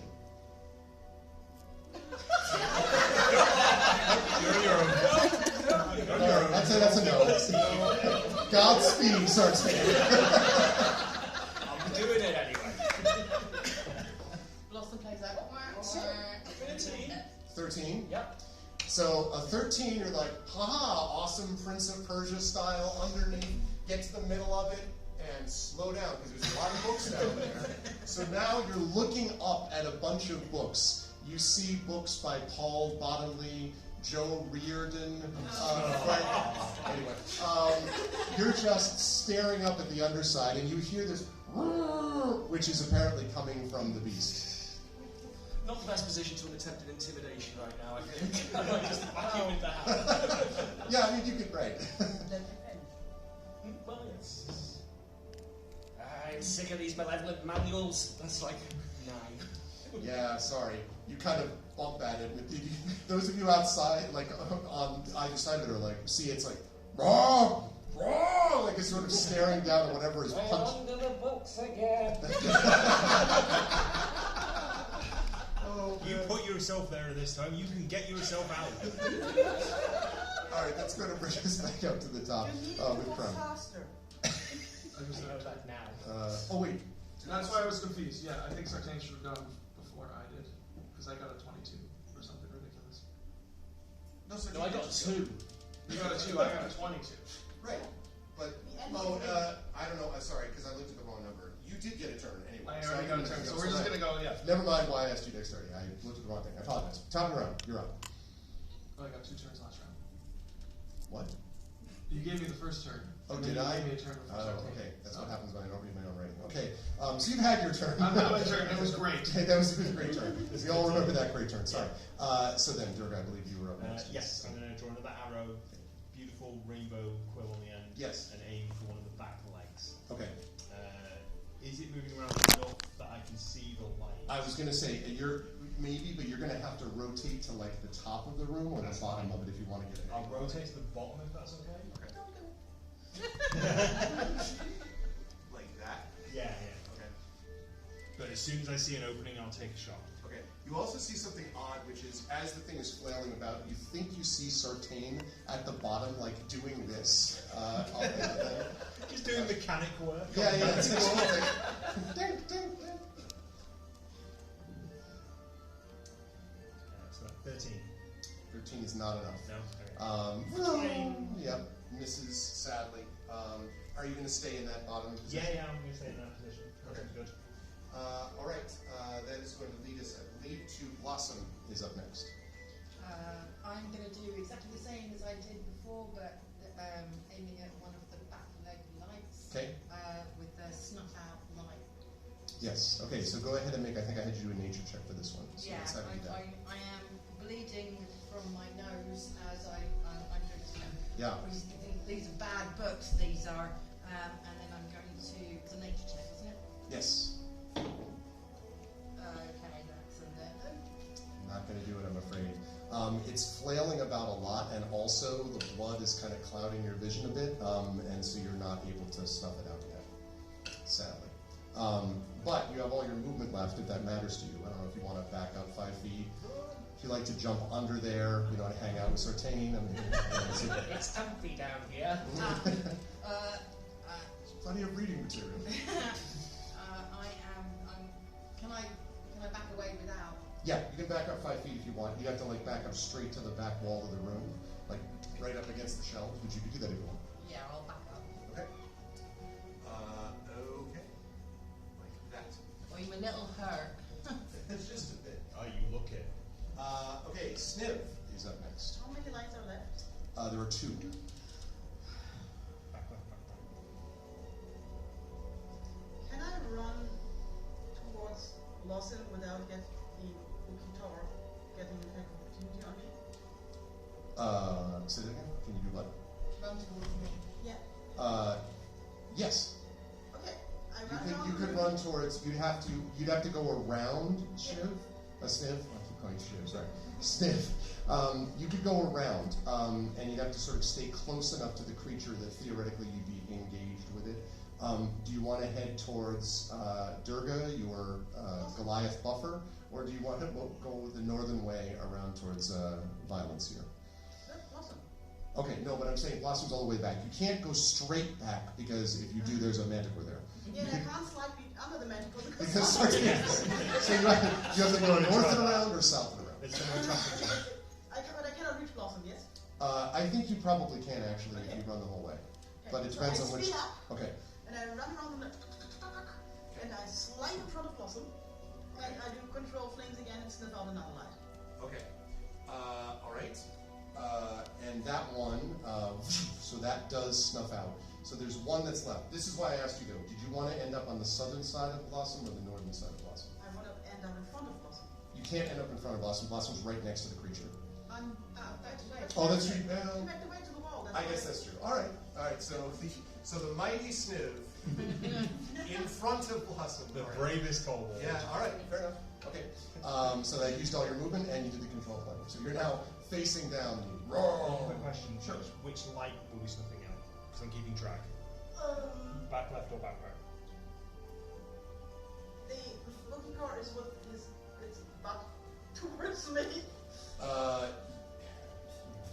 It's kind of sort of north-south now, so probably the closest one to where you are is probably the back left. Left, yeah. The back left. Who's looking at the bottom of the Me, probably. Yes. Yeah. Then I'm sniffing out the right line. Let's not use those words together. So the back right? Okay. Okay. All right. You can do that. All right. Now it has the opportunity to move. And so what it does is it takes it backs up 5 steps. So you have this odd experience of watching pages, right? And then it roars again, and sending its paw, its 2 legs forward, hundreds of pages fly off in every direction towards all of you.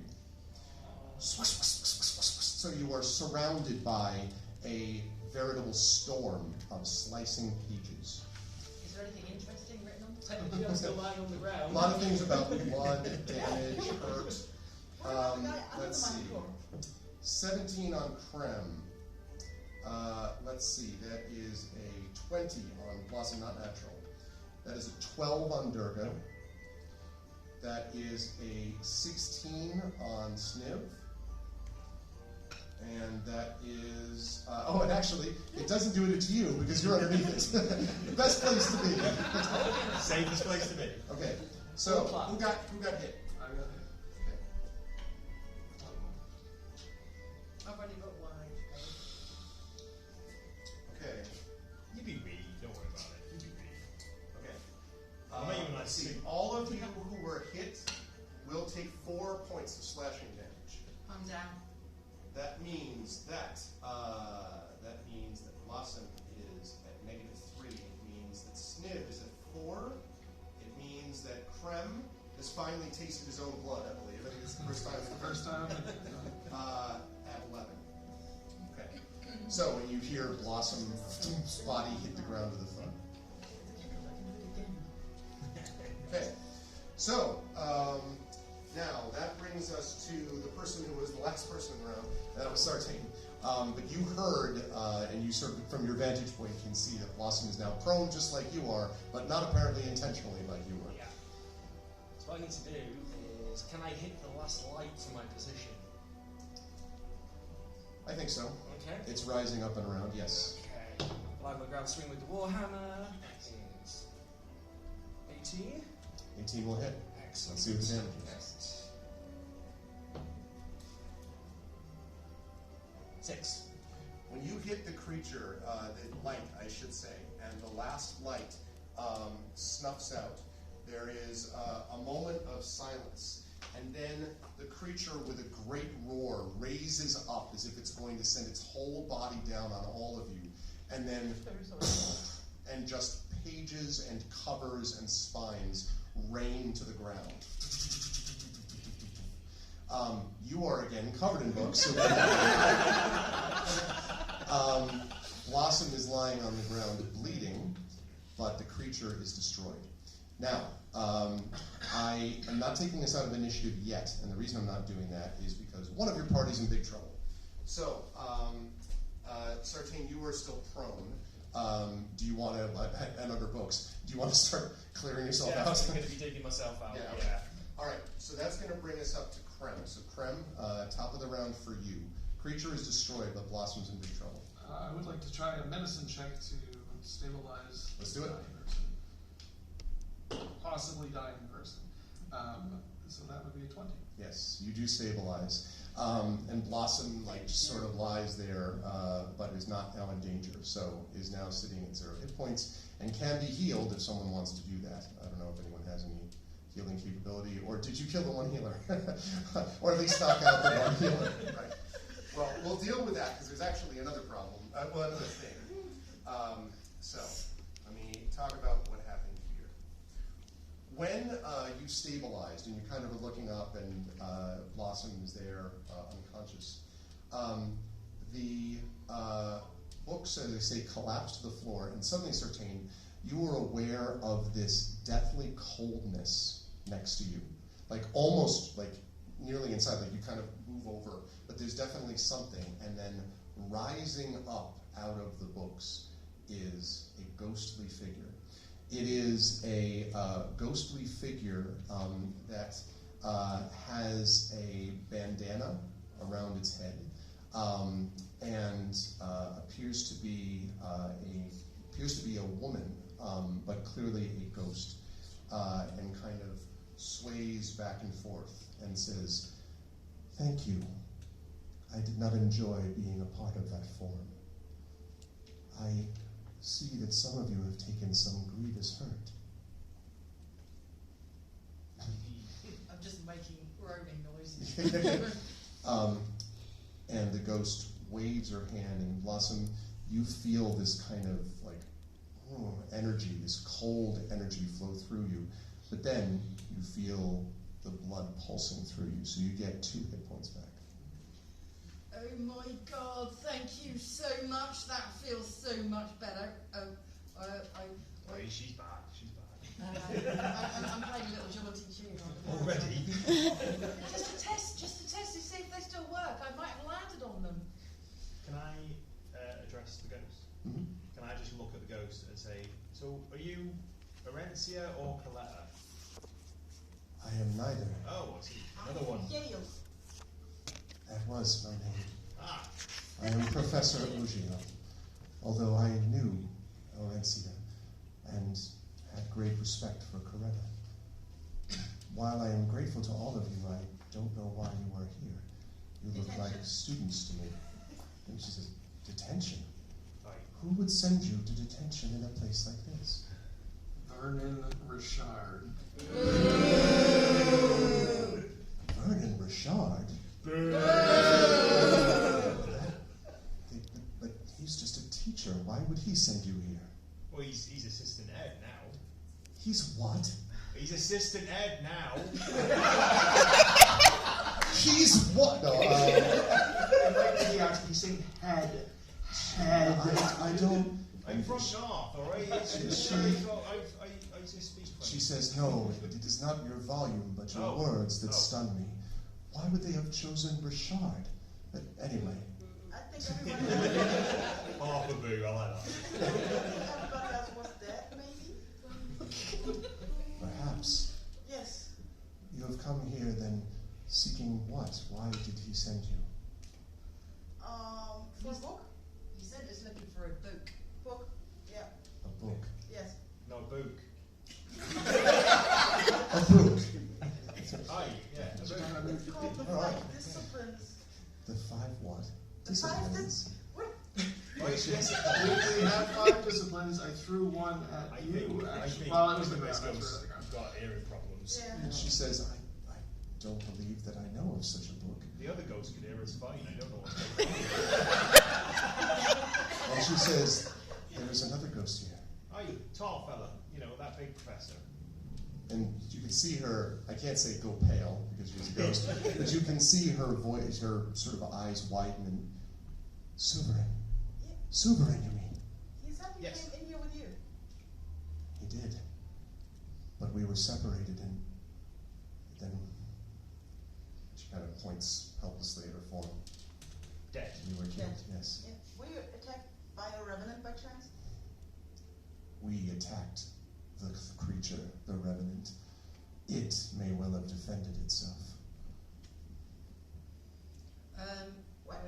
I feel the need to say that I love the silver tree that you planted. It is beautiful.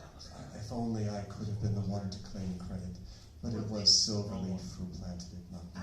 I've got you as Orencia? Is that not you? No, Alright, okay. this is I Yale. must have misheard your name, sorry. This is Yale I Ocean. thought it was her too. Okay, I do apologise. It was not your tree. I do apologise. Lovely tree. It's It is a wonderful tree. It's beautiful. Lovely tree. So this was a non-attacking revenant? It was angry, yes. It was furious. Revenants are always angry. But whether it was going to attack us or simply drive us from this place, I do not know.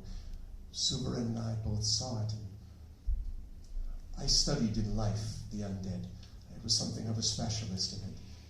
Revenants do not rise from nothing. They rise from injustice. Something must have been done to it, but before we could consult with each other, Suberin may have attacked first, or perhaps it was me. And then the Revenant, with this great power, destroyed us with a thought. I've never been felt power like that. Does the anger about the injustice have to be like plausible, or would having your library card taken away be enough? She just blinks and looks at you. I don't understand what your library card. I don't.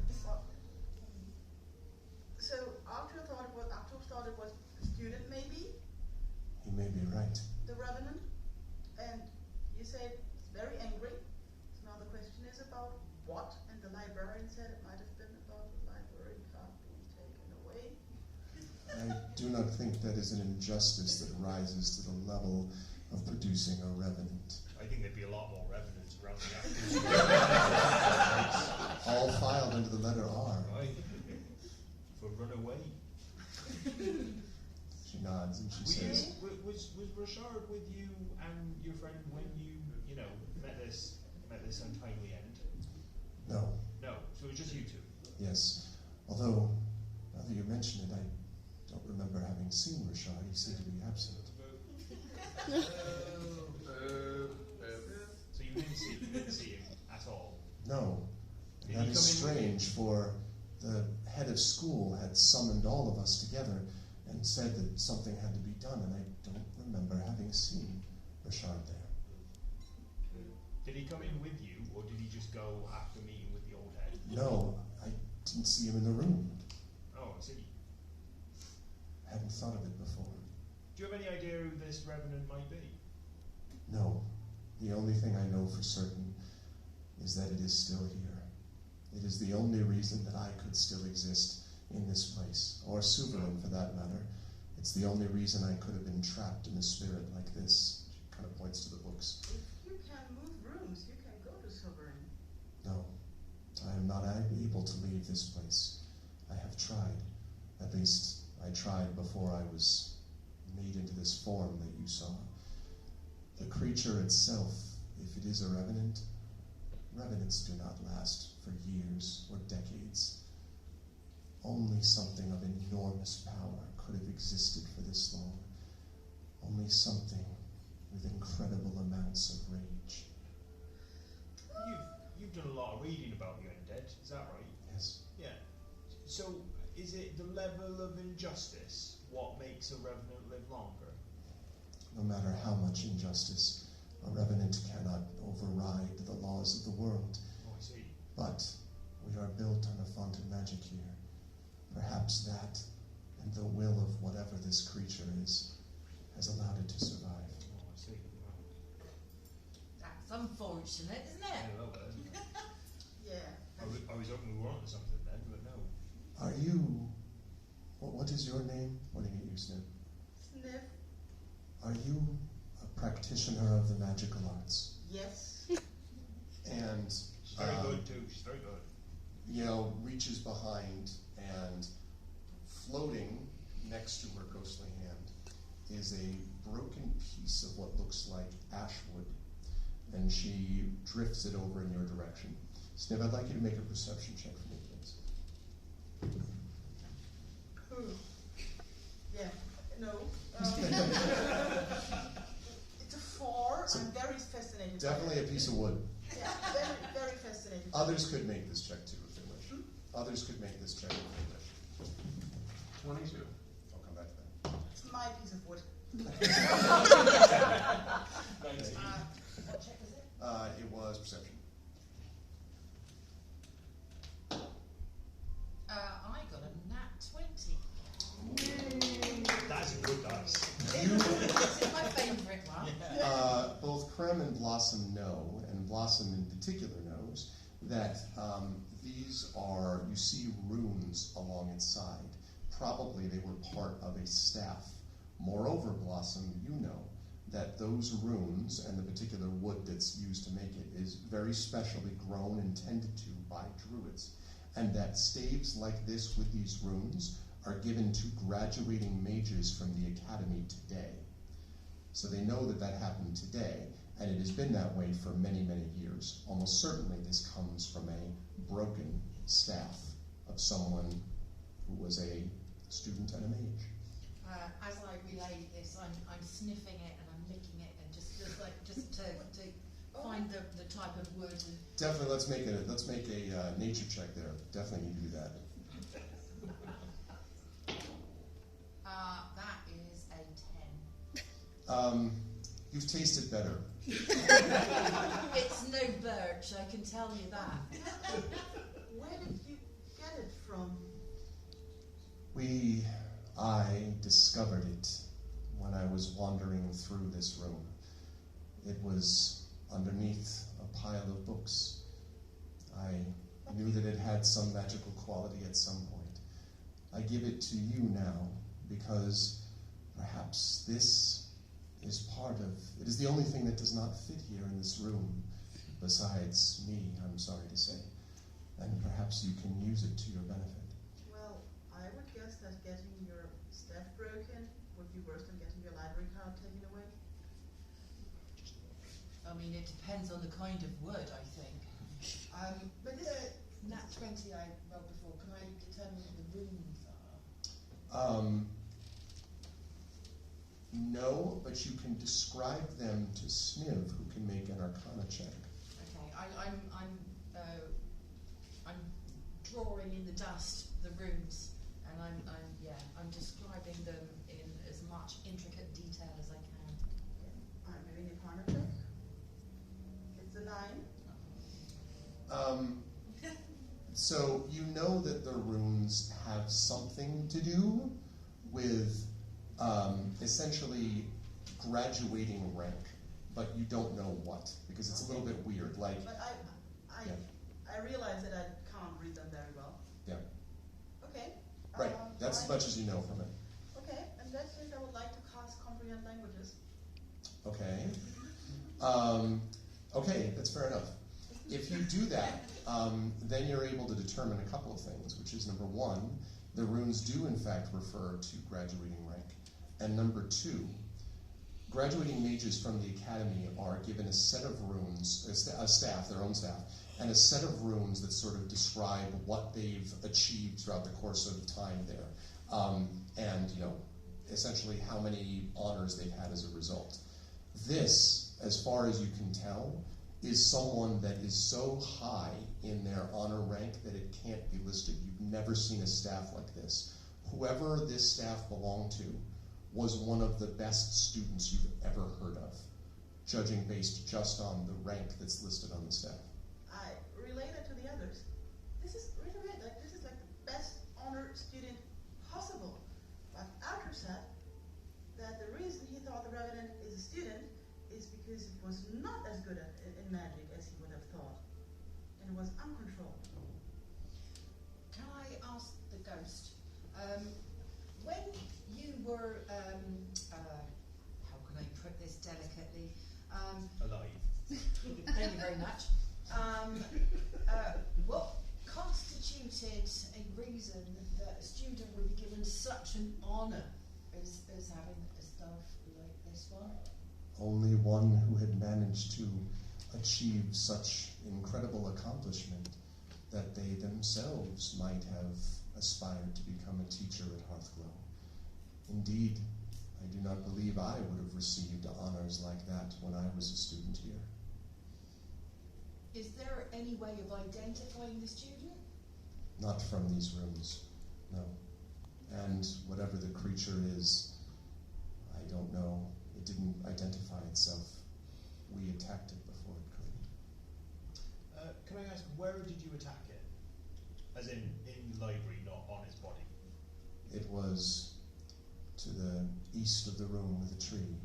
Well, there was a place there where we found it. Now there appears to be an invisible wall stopping us. We don't really know how to get past it. I do not know. No. I cannot even get past this room. Okay. Except to say that with tokens of magic, perhaps you may have a chance to go where we have not been able to. Right, you need to poke that wall with that stick. That's what I'm taking from that. Maybe that poke that wall. it's a fancy. with fancy pin as well. Pop it. So poke it and then pop it. Open pop. I go think. Put it together. I don't know. It's like one of them point and click adventures. Yeah. They're all right. Doesn't have to make sense. No, absolutely not. Whatever you do, I would encourage you to be cautious. It destroyed us without thinking. Yeah, we're Destroy getting that you along. too. Well, I mean, you think they were thinking when they're trying to destroy us. Kind of, and you can see that she's starting to fade a little bit. She drifts back a bit, and she says, "Keep in mind, it is not always destruction that matters." And then, sorry, Sniv, they tend to vanish sometimes. Ghosts are just like that sometimes. So do you think if I were killed by that mantic or the Book of Core, would I be coming back as a revenant? I mean, I hate books, and to be killed by books, is that enough? That would be a great injustice. I tell you what, let's not find out. Okay, you better keep me alive if it comes down to it. You better But keep me. I feel like if you get killed in this place, you're going to be a ghost at least. That's true. Well, as long as I'm not a revenant. Okay. Okay. Shall we go and try and unlock a door? Yes. There are two things I would like to do before leaving Sure. this room. First off, I want to cast Cure Wounds on myself. That seems like a good idea. You just said that name confusely. Yeah. It's like, what is it, 2d4 plus... Plus your Wisdom? Wisdom, yes. That is, 6, 8. Okay, which brings it to full, I think. Yeah. Okay. All right. And the second thing is, I would like to put all the books in the pile that fall on the floor. Okay. So this will be a rather involved process. Yeah, I was going to say. Just summon the armor. I'm doing it as quickly as possible and as efficiently as possible. I'm just like calm. Okay. I'm going to run away and try and find Arbanite while she's doing that. Okay, you do actually find Arbanite up in the northern room. Arbanite has assembled a group of books and says, "I think, yes, this is actually the one. No, this is not a... Oh, hello!" Oh, hi, that wonderful. You know what? Someone has left a huge mess in that room right next to where you were standing. A mess of what? Books. A mess of... And pushes you out of the way and runs at full speed. And all of you hear this sort of clank, clank, clank, clank, as Arbanite books it around the corner, runs through and says, "What a terrible mess!" And then says, It was a cat. comes, it says, it stares at you and then, never mind, and says to you, Blossom, I appreciate your assistance. I'm sorry, they're not in alphabetical order. And is with its one remaining arm. Put the last one on the pile. No, it's not the last one. Yeah, okay. Right. And then it starts doing the, and again, Can I have a quick look around the room for a robot arm lying around? For, sure, if you want. Go ahead and make an investigation check for me. Oh. There's one on Arbanite. 13? 13? It's a big robot arm. Yeah, no. You do find a number of arms around belonging to your companions, but not of the robot. Not of the robot variety. Oh. Well, too bad. It's all right. Yeah. Shall we head back to that big room then? Yeah, With your lovely tree. I'm starting to think the as soon as you reputation of mentioned- this academy has been overstated. Yeah. Possibly, yeah. I feel like that teachers can be more helpful. Yes. A lot nicer too, once you get past the whole killer book bit. Yes. Also, if we do meet this revenant, then I'm assuming we're not attacking it. No. Run. Are we running away from it? Why are we trying to talk to it? Okay, What if it's a do that. What if it's an unjustly murdered student or something? Or Well, we can't unmurder it. no, that's true. Can we not? There are those that can. Who knows special magic? Oh, I see. Oh, I see. Well, organic recycling and all that. I understand. Right. Anyway, to the big room. As soon as the tree is mentioned, I'm off. Yep, right, of course. Chariots of firing it up to the room. On the bagpipes. Oh, the panpipes. Yeah, panpipes. But I'm skipping rather than running. Yeah, no, that's fair enough. I just sort of pre-assume skips for Blossom, unless I'm told otherwise. All right, so back up to the room, and then I don't know if you're hanging out with the tree or if you're heading to the east, but I think you all said you wanted to try. I think most of us are going east. Okay. I'm going to skip around the tree, playing the pipes until everyone starts disappearing, and then I follow. Okay, fair enough. What are the rest of you while Blossom is doing the skipping around the tree thing? Doing? Poke the invisible wall with my new broken stick. Okay. When you do the poke the wall with the stick, it does give, but not entirely all the way. That is, you're able to push further in than you were before. Should we try poking it as well as pushing it? Aye. I'll take my pin off. Bring your pin and we try both. Yeah. Are you ready? 1, 2, 3, go! And you, because the wall vanishes completely when both of you are there, and you stumble into this room. It is by far the largest room you have seen, so much so that I have to zoom out. Oh my goodness. Oh, jeez. It is the largest room you have seen. There are shelves of books everywhere, but unlike everywhere else, the books here are already ordered. And there are, floating about the room in a roughly circular pattern, about a dozen of those now familiar wear-lights. And as you stumble into the room, both of you, the wear-lights coalesce and spin around a gaunt form that is stalking out from the shadows. And I have a picture of it. Ooh. It should look anything like a revenant. Depends on whether... Oh my gosh, spoilers! This gaunt form is that of a young human male with long dark hair and eyes that blaze with a deep blue fire. His mottled skin is pale with a grayish hue, and he walks forward and says, "Why have you come?" Detention. Detention.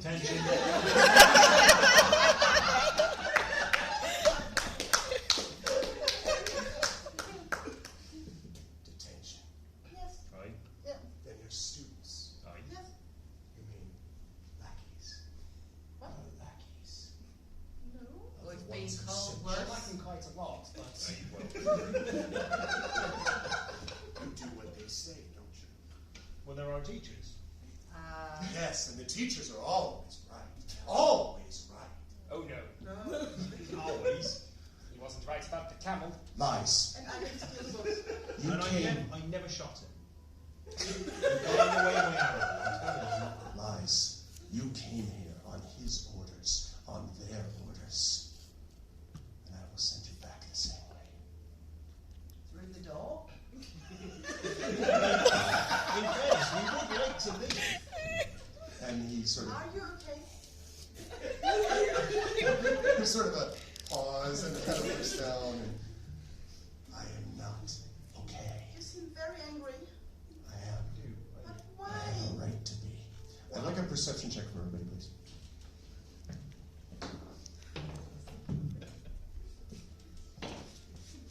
Ooh, 16. 22. 13. 9. Okay, so I had a 9. Everyone else was over 11, I think. You notice that as he is talking, his form, which you can see there, dims and brightens again, and then dims again.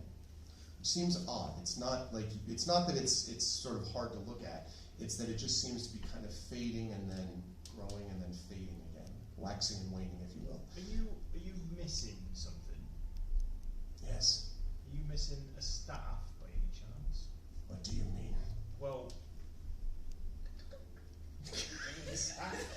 You seem to be missing a body as well. I'm trying to figure out why he's so angry, and if his anger, if we can, I don't know, try and understand it a little bit better, it might make it so he doesn't make us into horrible book ghosts. Yeah, from student to student. What's that about? From student to student. You are his students. You have the stink of a shard on you. Now, You're damn right.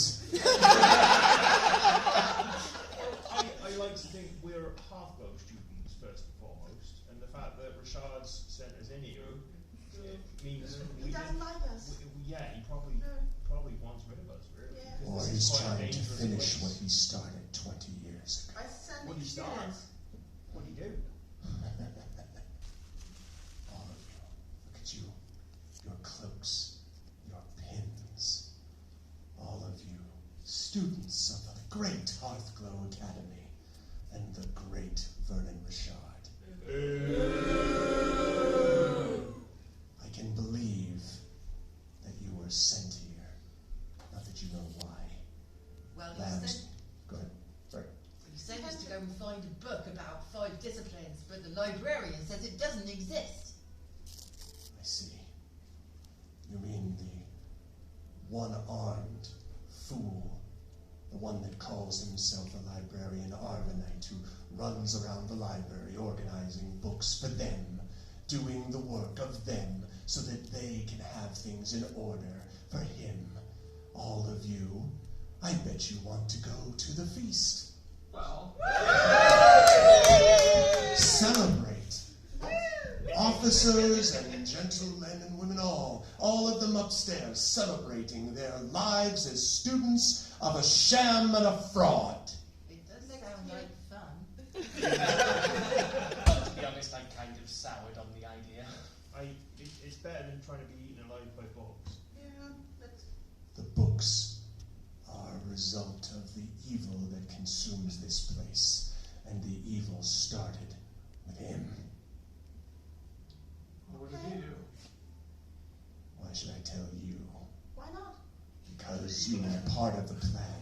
What You was can the see him last sort of one? thing. Yeah. You are part of the plan. But what if we're not? What if we're part of a solution? You could be What if we could correct injustice? injustice. You know what that means, do you? And he kind of looks just directly at you, Sertain. What does it mean to you, injustice? To wrong those for personal gain, to use your powers for personal gain, and malice and maliciousness and deceptiveness. Well spoken. Is it what you believe?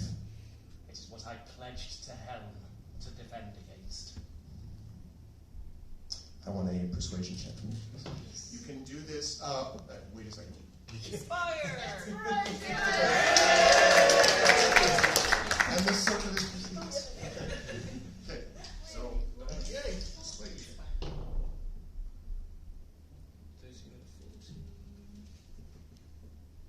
17. Okay. So he sort of walks up to you slowly. And as he walks, by the way, I should say I mentioned the sort of coldness that all of you felt before with the other undead.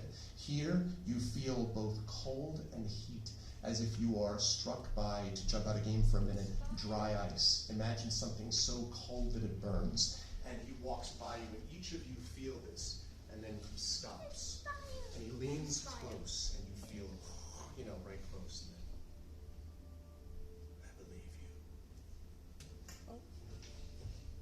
Again, because Rashad was angry at me.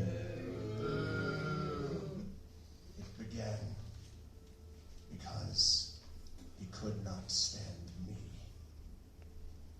My name is Caleb Ironcloak. I was the greatest student of Hearthglow Academy. I worked as hard as I could to become so. I had not thought I would be anything, but I had some gift for magic. But Rashad, I grew more and more. He became enraged with me. He was never very good himself,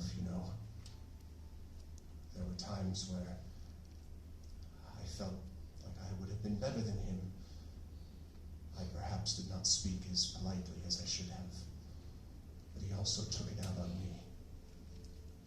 On the day I received my final honors, he said that he wished to meet with me and to make amends. He had me meet him at midnight, right here in this room.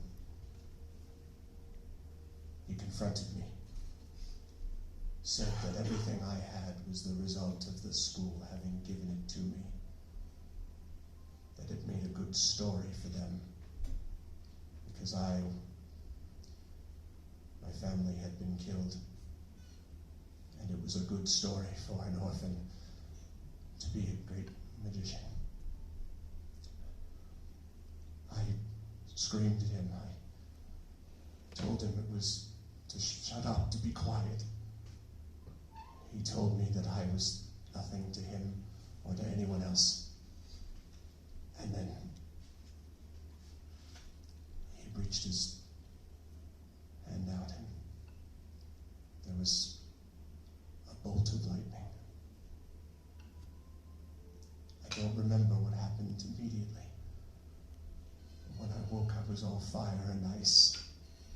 I moved from the ground, and that coward fled.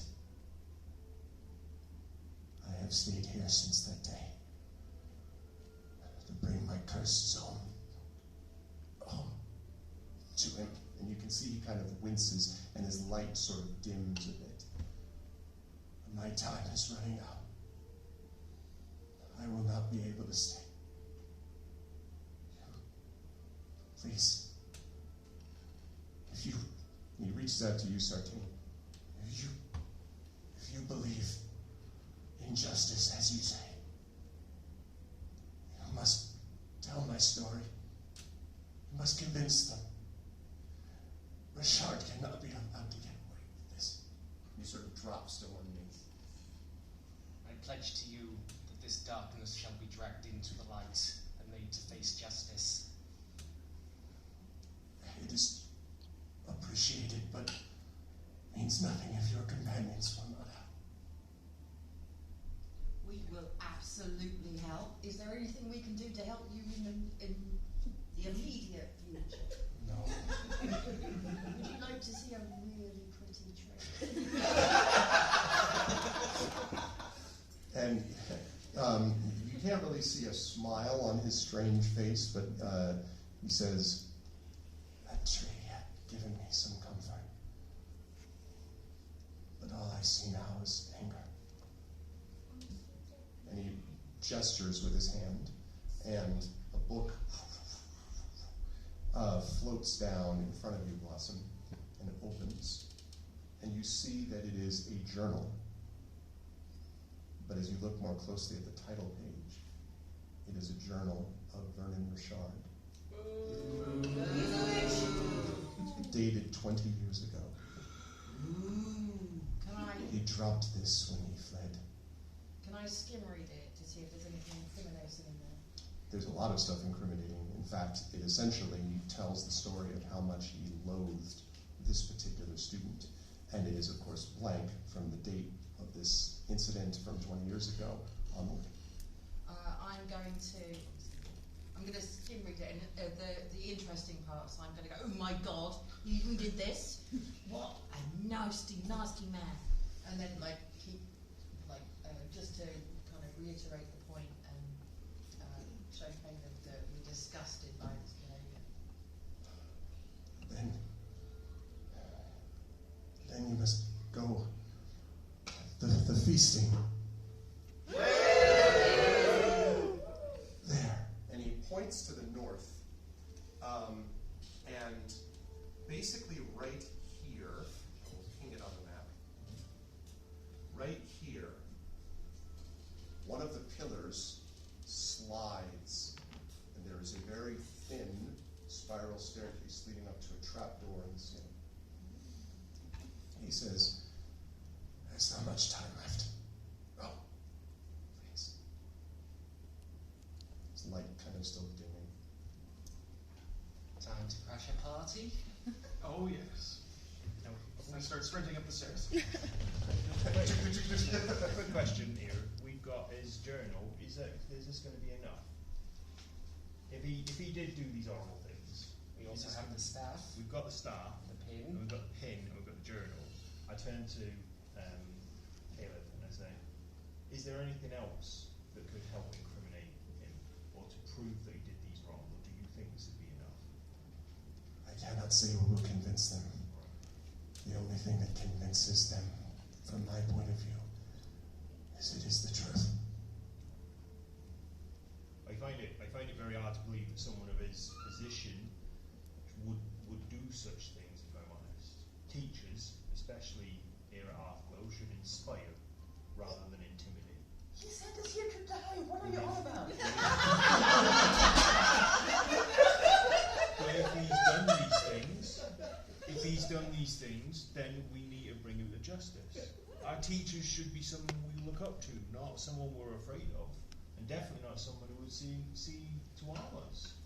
That is the kind of teacher I would have been if my life had continued.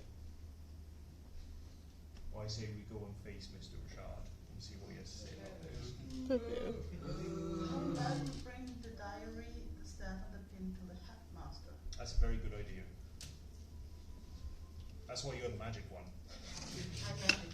I bet he's still right here in the party. So are you heading up the stairs? Okay. It is kind of single file because very narrow. Go ahead, Lauren.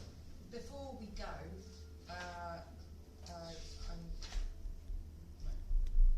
because it's something that my Druid craft can do, can I just say, like, retrospectively say that I've got like a seed or something in my backpack? Sure.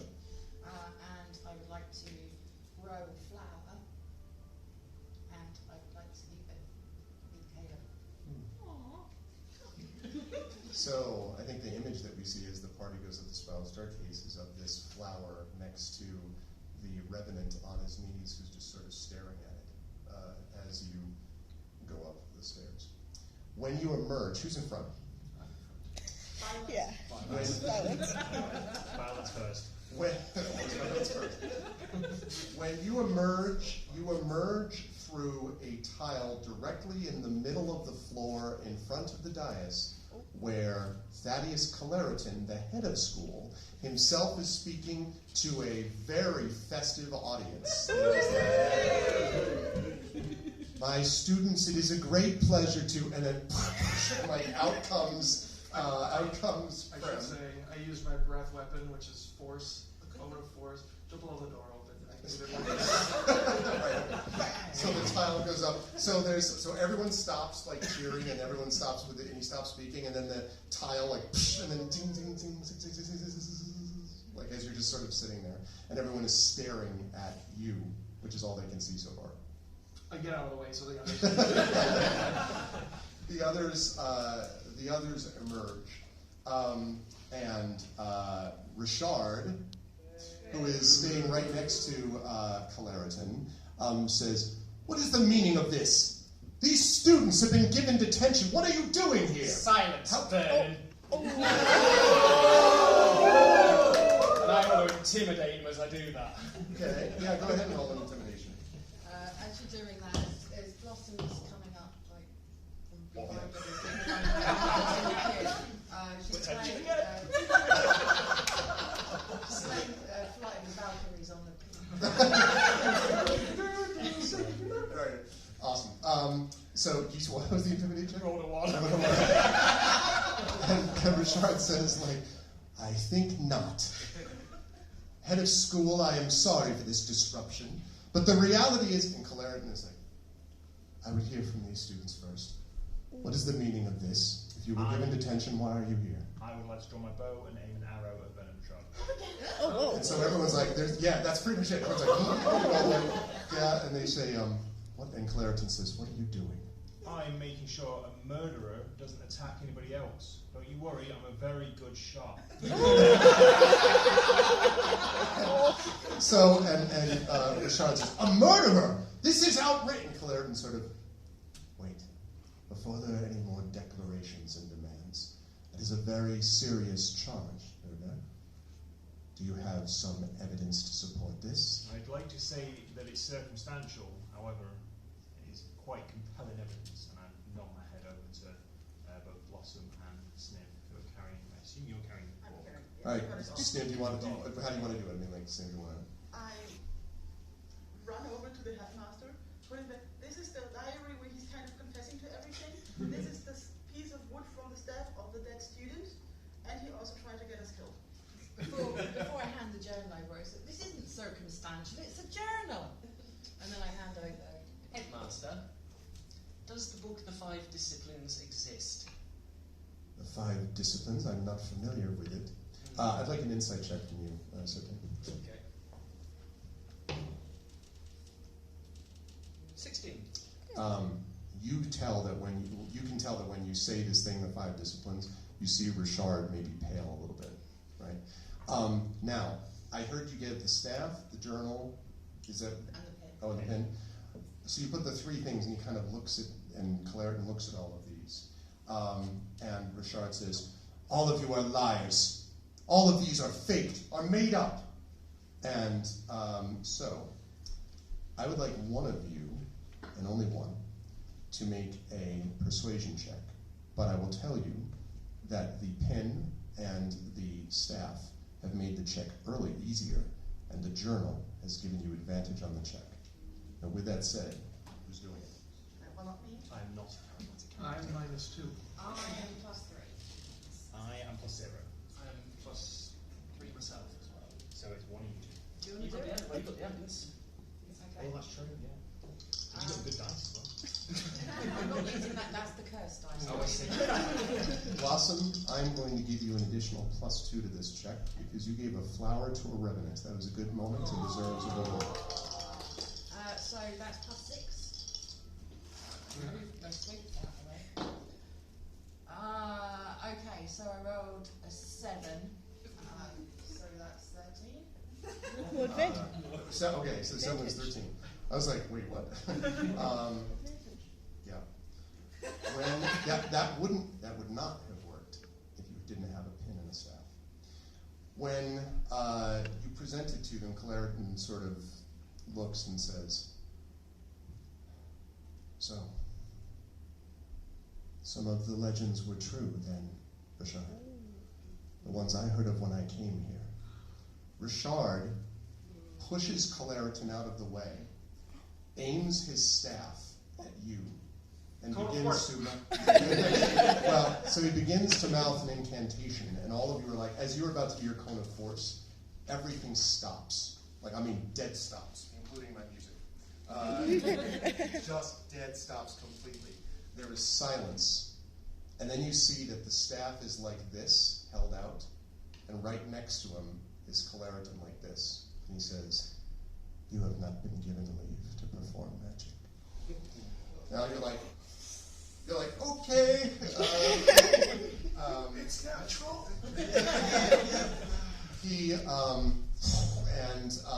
Richard is like this. Claritin says, you will now be imprisoned to stand trial for your crimes. In the meantime, get out of my sight. I don't want you poisoning any more of our students. And the body goes like flying out the door. Rather painfully, you think? You were like a as he's going down that way. And there's a pause, and then ecstatic cheering. Because we hate that guy. And the 5 of you are not only rewarded with full honors, but you're also granted the prestige of sitting at the front table this year with Claritin. And just as you were about to tuck into the first of what you have been assured is a multi-course dinner, you are about to do so when you see 3 figures appear. On the left, a tall, ghostly figure with a beard who looks awfully like Professor Arthur Subaru. To the right, a picture of an image of a ghostly figure with a bandana who looks awfully like Professor J.L. Odeon. And in the middle, holding a flower, a creature that looks very much like that, a revenant. All 3 of them turn to you, bow, vanish, and brings an end tonight at the Forbidden Library.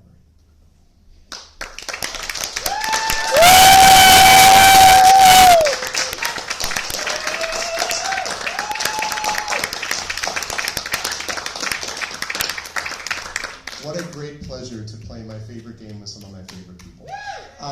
I will start on this side and I'll work this way.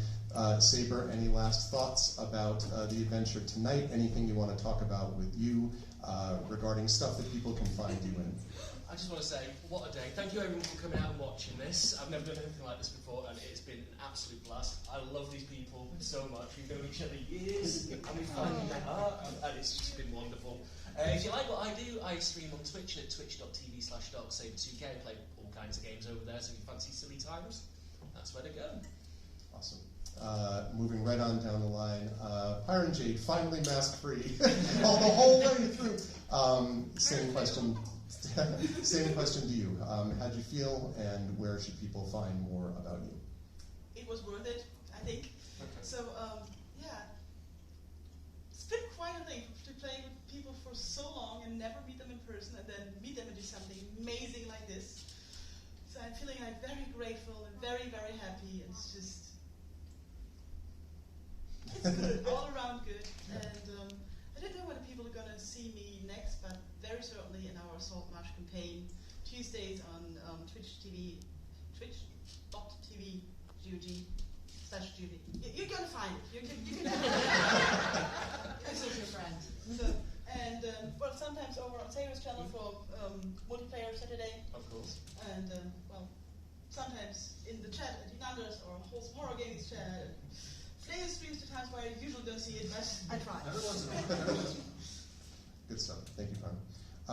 Mike, again, feelings about today. Where can folks find you? I adored this. This is the highlight of my entire career of playing Dungeons and Dragons, and I've played predominantly with yourself through probably about 30 campaigns now, various different adventures.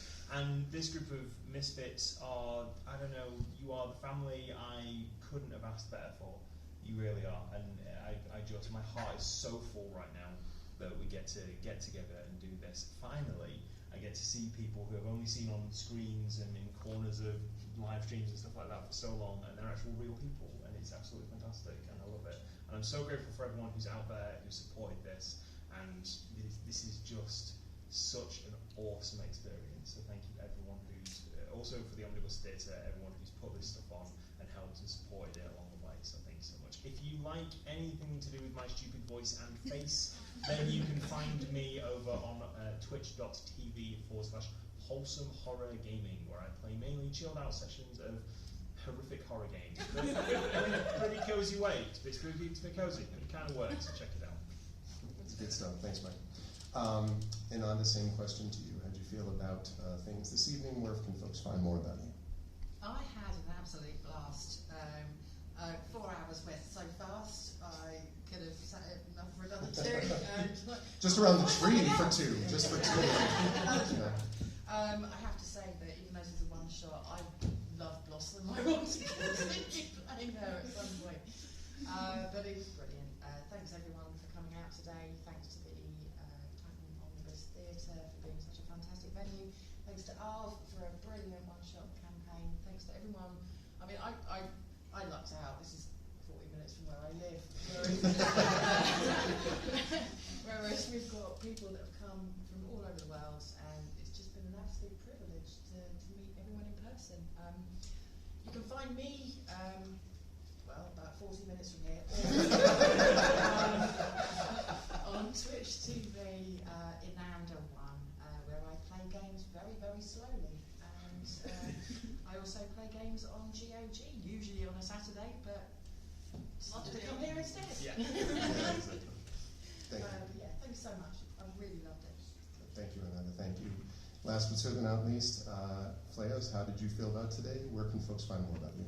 This has been a completely surreal experience. I mean, I'm from Canada. I have never come to the UK, and just getting on a plane and coming over here, it's been incredible. And I'm just so grateful to support my wife, who is here with me. She decided to come across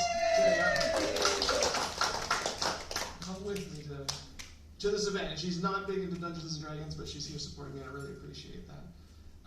And I appreciate everyone.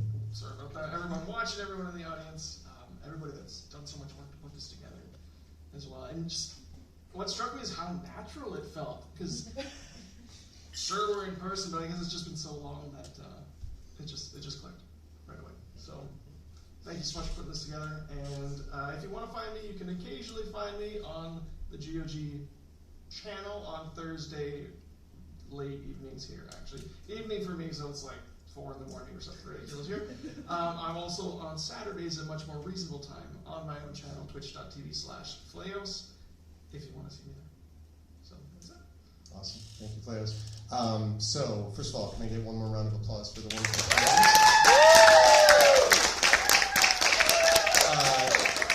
Let me just thank a couple of groups as well. First of all, thank you to all the folks that were helping run with tech. Thank you to the Omnibus Theatre. I really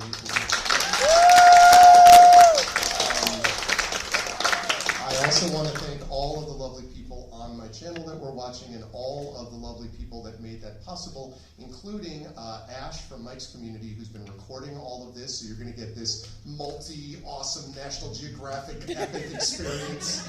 So thank you to Ash and to the Twitch folks who've been watching, and especially thanks to all of you. Please give yourselves a round of applause. You were great. Thank you, audience. Since family has been mentioned, I do also want to thank my family, my wonderful, amazing daughter, Senevine, my incredible, amazing son, Kalen, who's energetic, and my love of my life, Clea, my wife, who has been really supportive of me and has seen me do a lot of stuff like this, one way or the other, but I love all of them. Last but not least, I do want to thank so much all of these amazing people. They're right. I've had the great fortune of DMing them throughout many, many things, many adventures and campaigns and adventures at various times. But they really are dear friends and good people. And I started playing D&D 35 plus years ago at a time when I was kind of struggling a lot in my own life. And it was something that reached a lifeline to me. And the idea that we could go there and could end up somehow standing foot in the United Kingdom, in England, in a theater, getting a chance to do this with all of these amazing people is a wonderful experience. So thank all of you. Much love to all of you. And thank all of you. It's been a privilege to do this. I will say that if you want to know more about me, I do a lot of this kind of thing on my Twitch channel, twitch.tv/ArvinElleron. You can find me over there. You can also do things like, buy my books, that'd be cool. You can do that as well, which we have out in the lobby. Also, the amazing artwork from Tari Toons is out there too. For all of you who came from the audience and flew out here and came to see us, thank you. For all those who drove or came or did whatever you did to make it a part of this experience, thank you. And if this is something that you would like to see again in a live venue sometime down the line, maybe a year from now, or something, that's the kind of thing that feedback to us via our social media at buythediceroll.com would be a good way to go. It's been a great pleasure, so I guess the last thing I'll say is just round of applause for all of us, because this was a good time.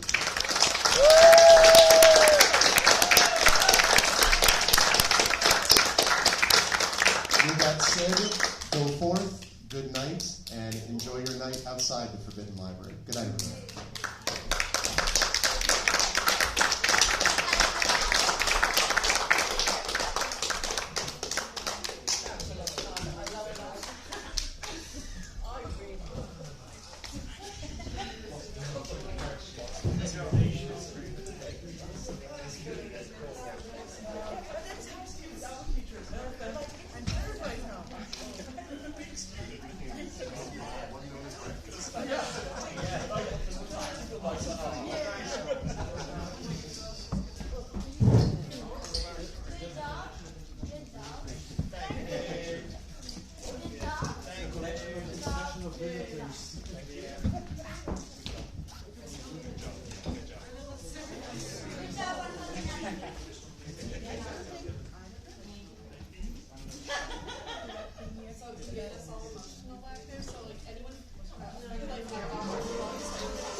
It's me, go go!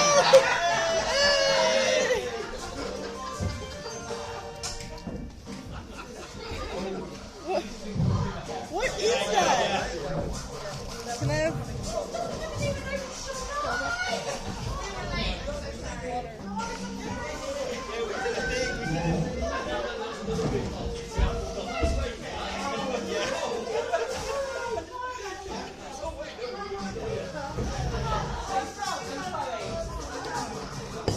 as soon as Arvanelron unattached his computer from the screen, it immediately starts playing stuff like that, so we're not sure why.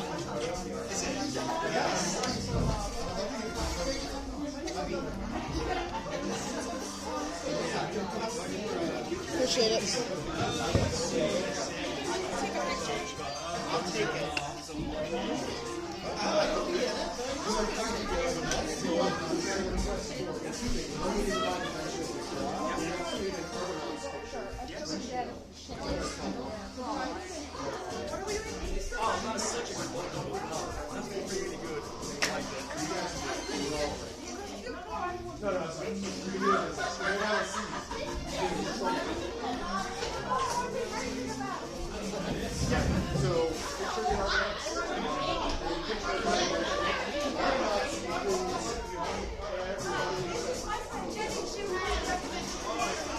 Oh, yeah, sorry. Sorry. Twitch chat. Wait, hold on. Thank you, Twitch chat. I love you all. I'll see you. I'll be back next week. There may or may not be another stream before then. I don't know. But otherwise, I'll see you next weekend, a week from today. I'll be back stateside. I hope you folks enjoyed. Spread the word. Let everybody know. Thanks to Little R for being amazing. And much love. I'll see you folks soon. Follow the channel. Subscribe. Do all that good stuff. Bye, chat. Thank you.